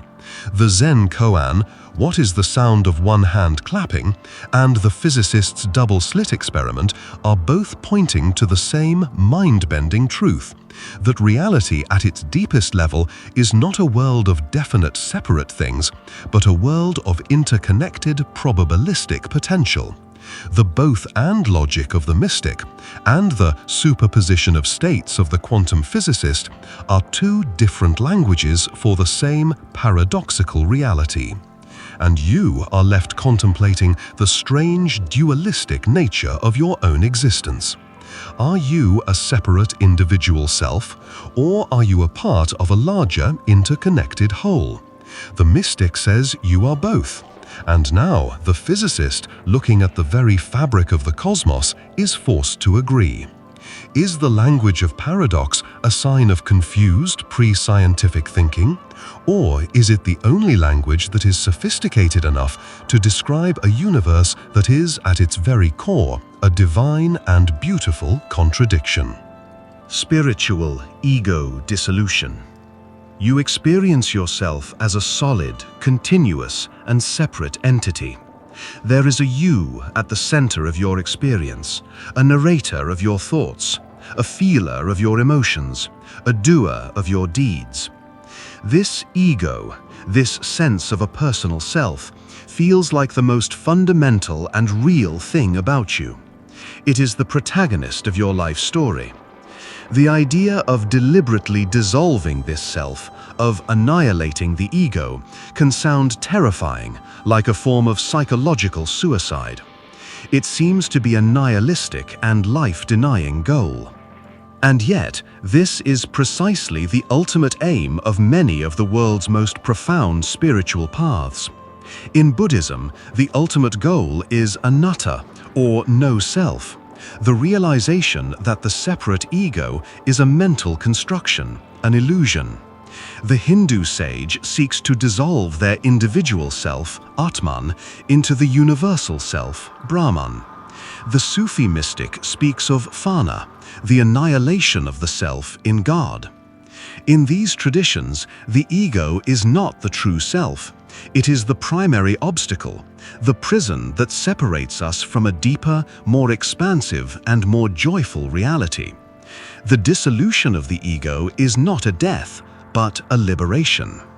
The world of Western psychology, for a long time, saw this as a deeply pathological idea. A strong, healthy, and well-integrated ego was seen as the very definition of mental health. The goal of therapy was to strengthen the ego, to build a resilient sense of self. The ego dissolution, described by the mystics, sounded like a description of psychosis, of depersonalization, of a dangerous fragmentation of the personality. The spiritual goal of the East was seen as the definition of mental illness in the West. But as neuroscientists began to study the brains of advanced meditators and individuals undergoing psychedelic experiences, they made a discovery that began to bridge this profound cultural gap. They identified a specific network in the brain, the default mode network, DMN, which is highly active when we are engaged in self-referential thought, when we are thinking about ourselves, our past, our future, our story. The DMN, they discovered, is the neurological home of the ego. And they found that in states of deep meditation or during a psychedelic journey, the activity in this network dramatically decreases. The brain literally, physically, shuts down the machinery that generates the sense of a separate narrative self. And it is in this moment, when the DMN goes quiet, that people report the classic mystical experiences, a sense of timelessness, a feeling of profound connection to the world, a dissolution of the boundary between self and other, a feeling of oneness with the universe. A stunning neurological correlation to a timeless spiritual ideal appears. The mystic's ego death and the neuroscientist's transient hypofrontality of the DMN are two different languages for the exact same measurable neurophenomenological event. The dissolution of the self in God is found to be a literal, observable quieting of the brain network that creates the self.